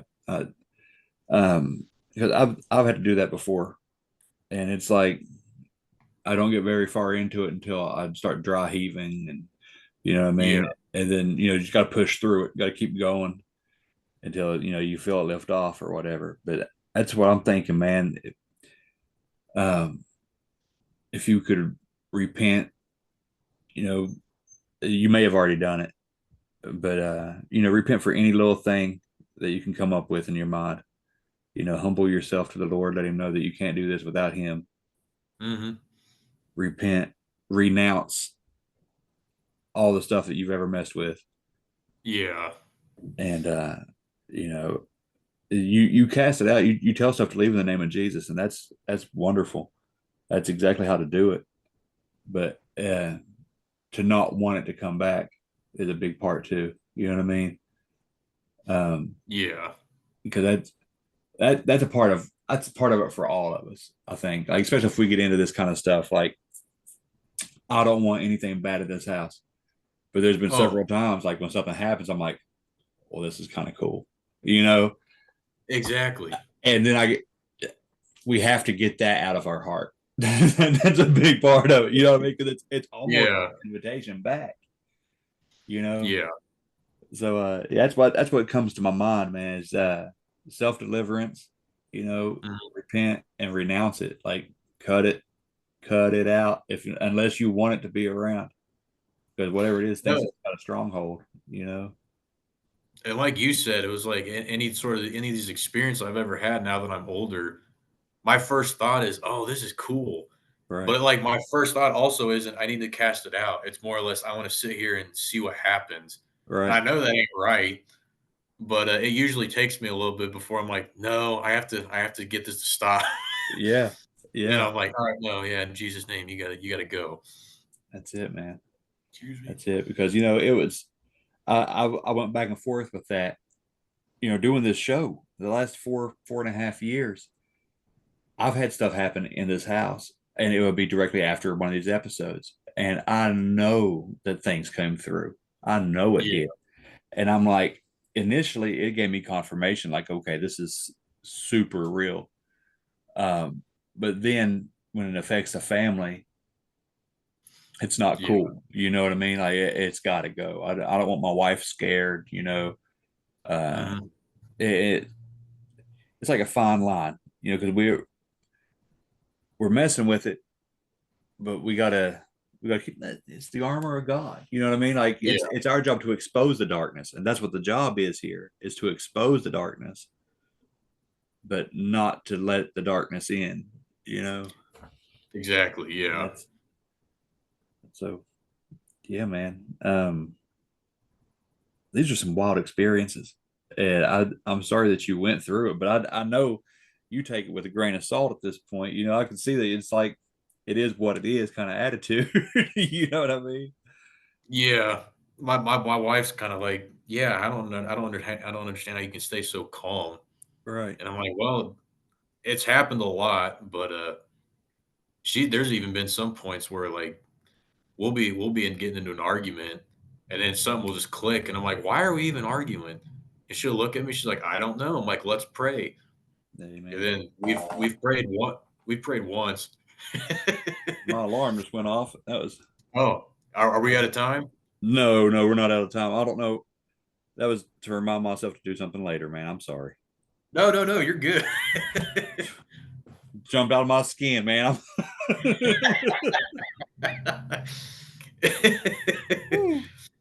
All right. Yeah. So, are you guys going to church and stuff now? Like you and your wife? Yeah, it's been back and forth this like 2023, 2024. It's been back and forth where it's like uh, dry spell and then really getting back into it, then back to a dry spell again. Yeah. And it's definitely it hits me a lot harder than her. Or I just get in like these depressive droughts where it's like I don't want anything to do with any of this stuff. I know what I have to do, but like I don't want to do it. I just rather let it happen and get it over with, and then just go back to whatever I was doing. Yeah. And now, within like the last few months, it's like getting ramping back up into I need to get this. I need to get this figured out. Yeah. Uh, and yeah, it's uh it's eye opening to say the least. Uh, there were some garage sales going on around town, and we wanted to go to some, and because I'm noticing that it is affecting my wife, and we were fine all morning. Then we hop in my truck and we go to leave, and I can just tell her whole demeanor just changed. And I'm like, "What's wrong?" She's like, "I'm fine." And I'm like, "What? No, seriously, what's wrong?" Like we drove 30 seconds and I pulled over, and she's like, "I just feel like you hate me. You don't want to do anything." And I'm like, "Where is this coming from? Like we were just talking and having a good old time." She's like, "I don't know where this is coming from. Like I just feel like you don't like me." And I'm like, "Well, that's not true. That's not me." Yeah. I'm like, "I'm pretty sure that's not you." She's like, "I just feel so weird. Like I'm starting to get tingly in my hands." And I'm like, "Are you having a panic attack?" And she's like, "I don't know." I'm like, "Well, let's pray." So like I start praying, and I'm like, "In Jesus' name, any negative entity, any demonic force that's active here, like it needs to leave now." And she just starts crying like loud, loud. And in my head, this is working. This is Right. good. I'm gonna keep going. So like I keep going, and I get done praying. I look over her because she'd stopped crying. I'm like, "How do you feel?" She's like, "I can't breathe," and like she's literally holding her throat. She legitimately like could not breathe. Yeah. And I'm like, "Oh crap!" She's like, "Go back home. Go back home." And I'm like, "Why go back home?" She's like, "I need to be back home." And we drove back into the driveway. As soon as we got in the driveway, she calmed back down, and we ended up sitting there for like an hour just talking through all of it. And she kind of realized, like, yeah, no, that is I don't understand why that happened. Yeah. And we ended up going back out and having a good rest of the day, but it was just it came out of nowhere, and like the urgency to have to get back home, I it struck me as odd. That is But odd. You know, yeah, I'll tell you what an evangelist told me. But I had an experience at a revival. I don't know if you've heard me talk about it on the show or anything before, but I had a very profound experience at a revival. I witnessed something happen, and it was awesome, and it gave me confirmation, kind of like it revealed to me part of what I feel like my walk is, like what God's calling me to do, and it is exactly this deliverance stuff. okay, Um, but after it all played out, and I explained my experience, and I testified about it in church, and we had this guest preacher, this evangelist. He told me after church to watch out for my wife, you know, to keep a close eye, guard her, kind of thing, because the enemy will get you where he can. And for husbands, it's our wives. They are our soft spot. We want to protect them. We want to do whatever we can to make them happy. yeah, They can hurt us like nobody else can hurt us. So yeah, if they're being used by the enemy, you know what I mean. hmm, But also the enemy can go after them because it gets to us. You might be the target, but why not take it out on your wife? Because they don't have any rules, man. Like yeah. their rules are, if they have the legal right to do it, they're going to do it. And it's not like the Geneva Convention where they have to, that they can play dirty. You know Oh what I yeah. mean? Oh yeah. So yeah, if it's attacking your wife, well, that's exactly what this sounds like. Like you started praying against it, and whatever it was it had to leave her. Now, Yeah. why did she want to go home? I don't know. Maybe it's comfortable there in that guest room or in that paneled room. Maybe that's just where I Yeah. went back to. I would get my mom back up there if I was you, buddy. have her, Yeah. you know, I have don't her know bless the why that place. never yeah, that never dawned on me what you just said. That makes so much sense. I mean, it was just a few weeks ago. She was asleep, and I was about to fall asleep, but all these shadows in the walls just started moving, and one of the shadows literally came off the wall and like reached over to grab my wife, and I was praying like in my head because I didn't want to wake her up and freak her out, but this black mass just shoots up from the corner of the bed to reach for her foot, and like I sit up and I point at it, and I'm like seething through my teeth. I'm like, get out of here. Yeah. And it just shot back down to the floor. Then this face started forming in the shadows on the wall. Then it just stopped. And I asked my wife the next morning, without giving her detail, I'm like, how'd you sleep last night? She's like, I slept great. I'm like, oh, good. Because she's had nightmares of being like, one, she said she had a nightmare. She was being chased through a cave that she felt like it was like breathing or something, but she didn't know what was chasing her. She just felt like it was going to kill her. Yeah. I'm like, well, that's not a normal dream to have. But in this instance, she's like, I felt great. And I'm like, good. She's like, my blanket kept moving though. And I'm like, kind of looked at her. I'm like, what do you mean your blanket kept moving? She's like, I would just wake up and it'd be further. I must have kicked it further off the bed. But like, I told her this later that night and she starts crying because she sleeps with a 20-pound weighted blanket. Yeah. She's like, when I woke up that morning, it was almost all the way off the bed. And if what you told me is true, you saw some black thing shoot up off the corner of the bed. It was pulling that 20-pound blanket in that corner towards that corner. Mm. I was sitting here, I'm like, that's literally, I'm like, that's 20 pounds. Right. If this thing is like not physical but spiritual and it's moving 20 pounds, I mean, that's serious. I feel like, Yeah. Well, it's that satanic spirit, man. yeah. You know, And I mean, what you, it has to be pretty strong, I would imagine. yeah, Yeah, yeah, definitely. I would work on deliverance, buddy. For real, I would humble yourself before the Lord, repent for everything, renounce anything you can think of that you've ever done. Cut ties mhm. with it. Make sure it knows it don't have any kind of hold on you. There's no contract, because it's very legalistic in that world. Oh, yeah. Um, yeah, have if you have a good Holy Ghost church, I'd get in there. You know what I mean? Buckle down, Oh, uh, yeah. because there's nothing, there's no gift God can give us that's more precious than our wife or our family. Hmm. Um, so you got to take care of that, man. This is pretty serious stuff going on, Billy. You know. Yeah. No, I agree with you. I'm glad you said that though, because I know it would have taken me a lot longer to put that together. So yeah. Yeah, man. So what's the plan from here on out? What I'm not trying to change the subject completely, but I got all these little notes. I would write words here and there as you go.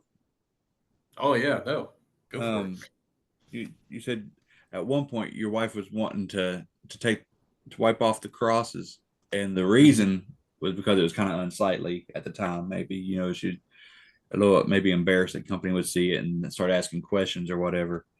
Yeah. Um, do you think that there was anything spurring her to say that? At that point in time, I don't know Yeah, because I she doesn't have that same sentiment now. right. Well, I bet not. Yeah. You know what I Yeah. mean? Uh, um, and also you said that you're a musician, and honestly, I don't know what kind of music you play or anything, but as soon as the camera come on, I was like, this guy's a stud. I was like, he looks like Adam Levine. You know what I mean? What a handsome man. But what what kind of music do you play? I am more into the metal type music. Yeah, I love that kind of stuff. It just really amps me up. yeah, man. Do you Yeah. uh do you I'm just trying to think of what kind of doors might be open, which, I don't know. I don't think I've ever taken an episode this route like this deliberate, but I don't know. Uh I'm just trying to think of what do you listen to secular metal or is it like Christian metal? It's a little mix of both, but little mix of both. But unfortunately, and it's changing now, which I like. But a lot of the Christian metal scene is not very. It's like almost non-existent. There's like a Yeah. few bands, but they've kind of dropped off, and there's not really anybody to replace them. Well, And how I heavy that's do you want to go? Like, how heavy do you like? Do you like heavy, well, heavy? yeah, yeah, Yeah. yeah. One of my close buddies. I'm gonna pick my phone up for a second. One of my close buddies is a absolute metalhead. Like he's actually converted. He wouldn't mind me telling you. He was hardcore Satanist, like Oh, all about it. And then he had an experience with Baphomet that changed his mind pretty hard. oh, And then shortly thereafter, God revealed himself to this guy like in a direct way that he hit his knees on the street and gave his life to the Lord and never looked back. oh, Um, wow. yeah, so he's got a wonderful testimony, wonderful story. He's not on podcasts or anything like that. It's a guy that I know personally. Okay. But all that being said, he was in metal bands, Mhm. so he still loves like heavy, heavy metal. But he's found a couple of Christian bands, and the lyrics are all there. Like he sent me a couple of songs. That's why I'm pulling it up here for me to listen Oh, to over the weekend. He's like, I know this is too heavy for you, but check out these okay. lyrics, and it Okay. sounds like, what is this? But it the lyrics are some of the most beautiful and humble lyrics I've ever seen in my life. And it's Oh, um the band is called Hell's Enemy. I've never heard of them. I'm gonna Hell's look them. Enemy, and the song is called Mortification. So I don't know how popular they are. There might be people listening going, yeah, of course. And I've never heard of them, but I'm not an expert. I wouldn't say so. and there's another one called Crushing the Head of the Snake, and it's the same band, Hell's Enemy. So if you like super, super heavy, that'll probably scratch your itch, man. Um, I'll have to look into that. yeah. Um, yeah. Billy, this is some pretty profound stuff, dude. Is it still going on? Like to this day, can you still feel this stuff around? um, I know actually, it's funny you mentioned that. After that second deliverance session, I think I mentioned it before how I don't know if it was like a sixth sense or something, but like I could pick up on something in the room. I couldn't see it, but I know where it's at and I can feel it. Yeah. After that second deliverance session, that was like gone for a while. And I'm sitting here thinking like, oh, well maybe that wasn't a gift that I had. Maybe that was some entity or something. Yeah. And it just either that or nothing's in the house anymore. I don't know. All right. But stuff started kicking back up randomly within the last few months, and that sense has come back. So I'm like, well, maybe there just wasn't anything in the house. I don't know, but That, that's what I'm thinking. It's probably discernment, like yeah. to be able to feel that, when something's wrong. It's that old familiar feeling, probably. Um, Oh yeah. No, that's. I mean, even I think most guys do this. But like, if we go out somewhere, I'm usually like scanning the area, yeah. and my wife, she's like, "Why aren't you listening to me?" I'm like, "I am. I'm just checking things first." But Yeah, buddy. Yeah, absolutely. yeah, yeah. But no, recently not a whole lot has happened. The black mass reaching for her, that was about 3 weeks ago, and that's the last thing that's pretty much happened. Oh no, I'm sorry. Literally last week. I don't know why I forgot that.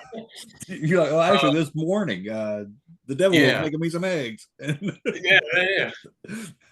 Well, yeah, the bed started shaking, and I thought it was my wife, and I looked over at her, and she's looking at me, and I'm like, "Are you kicking?" She's like, "No, but you just like choked on something. And I thought you were kicking, trying to breathe." And I looked at her, I'm like, "I choked."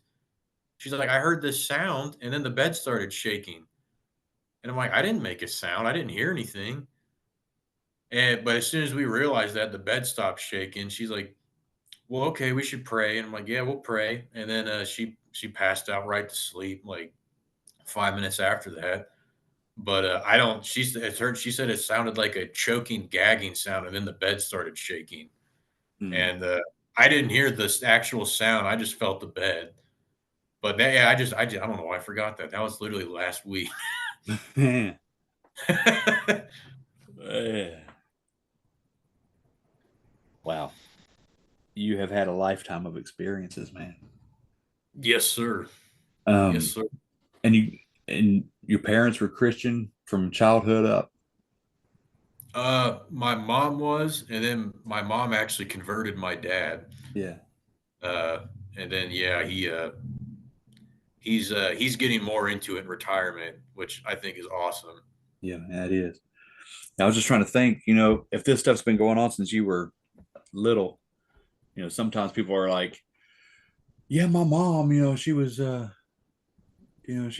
witch, but I'm not.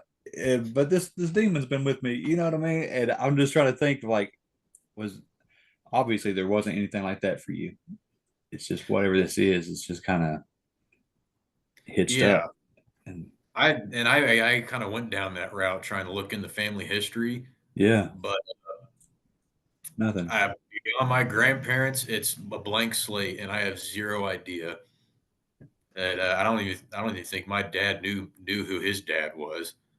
And again, I was on like all those like old family record websites. I'd like deep dove for like a week straight trying to find literally anything, and there's just nothing. Yeah. But during those deliverance sessions, they had told me that there was ties to I think they said black and white magic, like an old Celtic druid magic, and then like some Freemasonry type stuff. Hmm. And like, well, my uncle, my dad's brother, but they're like they have the same mom, different dad. He became a Freemason, I think, probably like 15 years ago, but he dropped out of it just because it was. He's like, it's not what I thought it was, but he won't talk about whatever it was. I don't think he really got very high up into it, Yeah. but yeah, Yeah. None of them talk about it. That's not fair. oh yeah, I want to know all about it. yeah. It's strange. It's interesting. I would love to know more, but I don't want to join. So Right. Yeah. Same here. Yeah. That same stupid curiosity that that, that keeps this stuff going, ain't it? exactly, yeah. Oh man. Well, Billy, uh, I hate to listen to all your experiences and be like, nope, you gotta go. But Oh, no, I I don't understand know, man. completely. Uh, do you want this stuff to stop?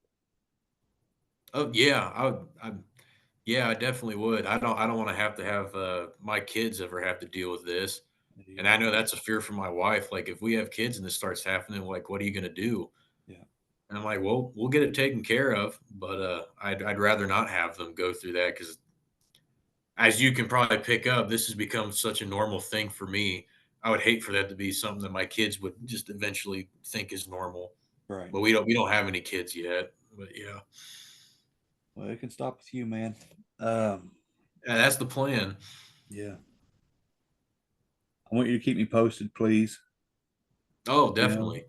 email me, let me know how things are going. If you guys find a church that you can commit to, and if there's anything I can do to help you out, you know, if it's, I'll be in prayer for you guys that this all wraps up, you know, that it's over with. But I greatly appreciate that. Thank you. absolutely, man. Yeah, but if there's anything I can do, if you just need to talk or whatever, holler at me, email me, find me on social media or whatever, and find me on Facebook or something, man. I want to stay in contact because I feel like this is a pretty big deal, and I don't know. I feel uneasy about this one. So this is I've not. I've opinion. Yeah, I appreciate you, man. Yeah, this one feels kind of awkward. I want to talk. I want to holler at you later if you don't mind. All right. Oh, of course. All right, brother. Is there anything else you wanted to go over before we hop off here? I think that pretty much summed up the most of it. All right. All right, man. Well, look, I'll be emailing you. There's probably some scriptures I'm gonna start sending your way because I want you to I want you to be armored up. I want you to be protecting, protected yourself, protecting your family. Um, yeah, thank God for your mom. It's not Yeah. like she's got the faith that you need to have right now. Oh So, yeah. all right, brother. Well, man, thank you for sharing everything with me. It's been a very deep episode, and I just I don't even know how to wrap this up, man. But I I'm appreciate honored. Thank you for having me on here. absolutely anytime, anytime. If you want to talk again, just holler at me. We'll do this again. All right, Yeah, no, of course. all right, Billy. Have a good one. Hey, thank you. You too. Thank you. God bless. God bless.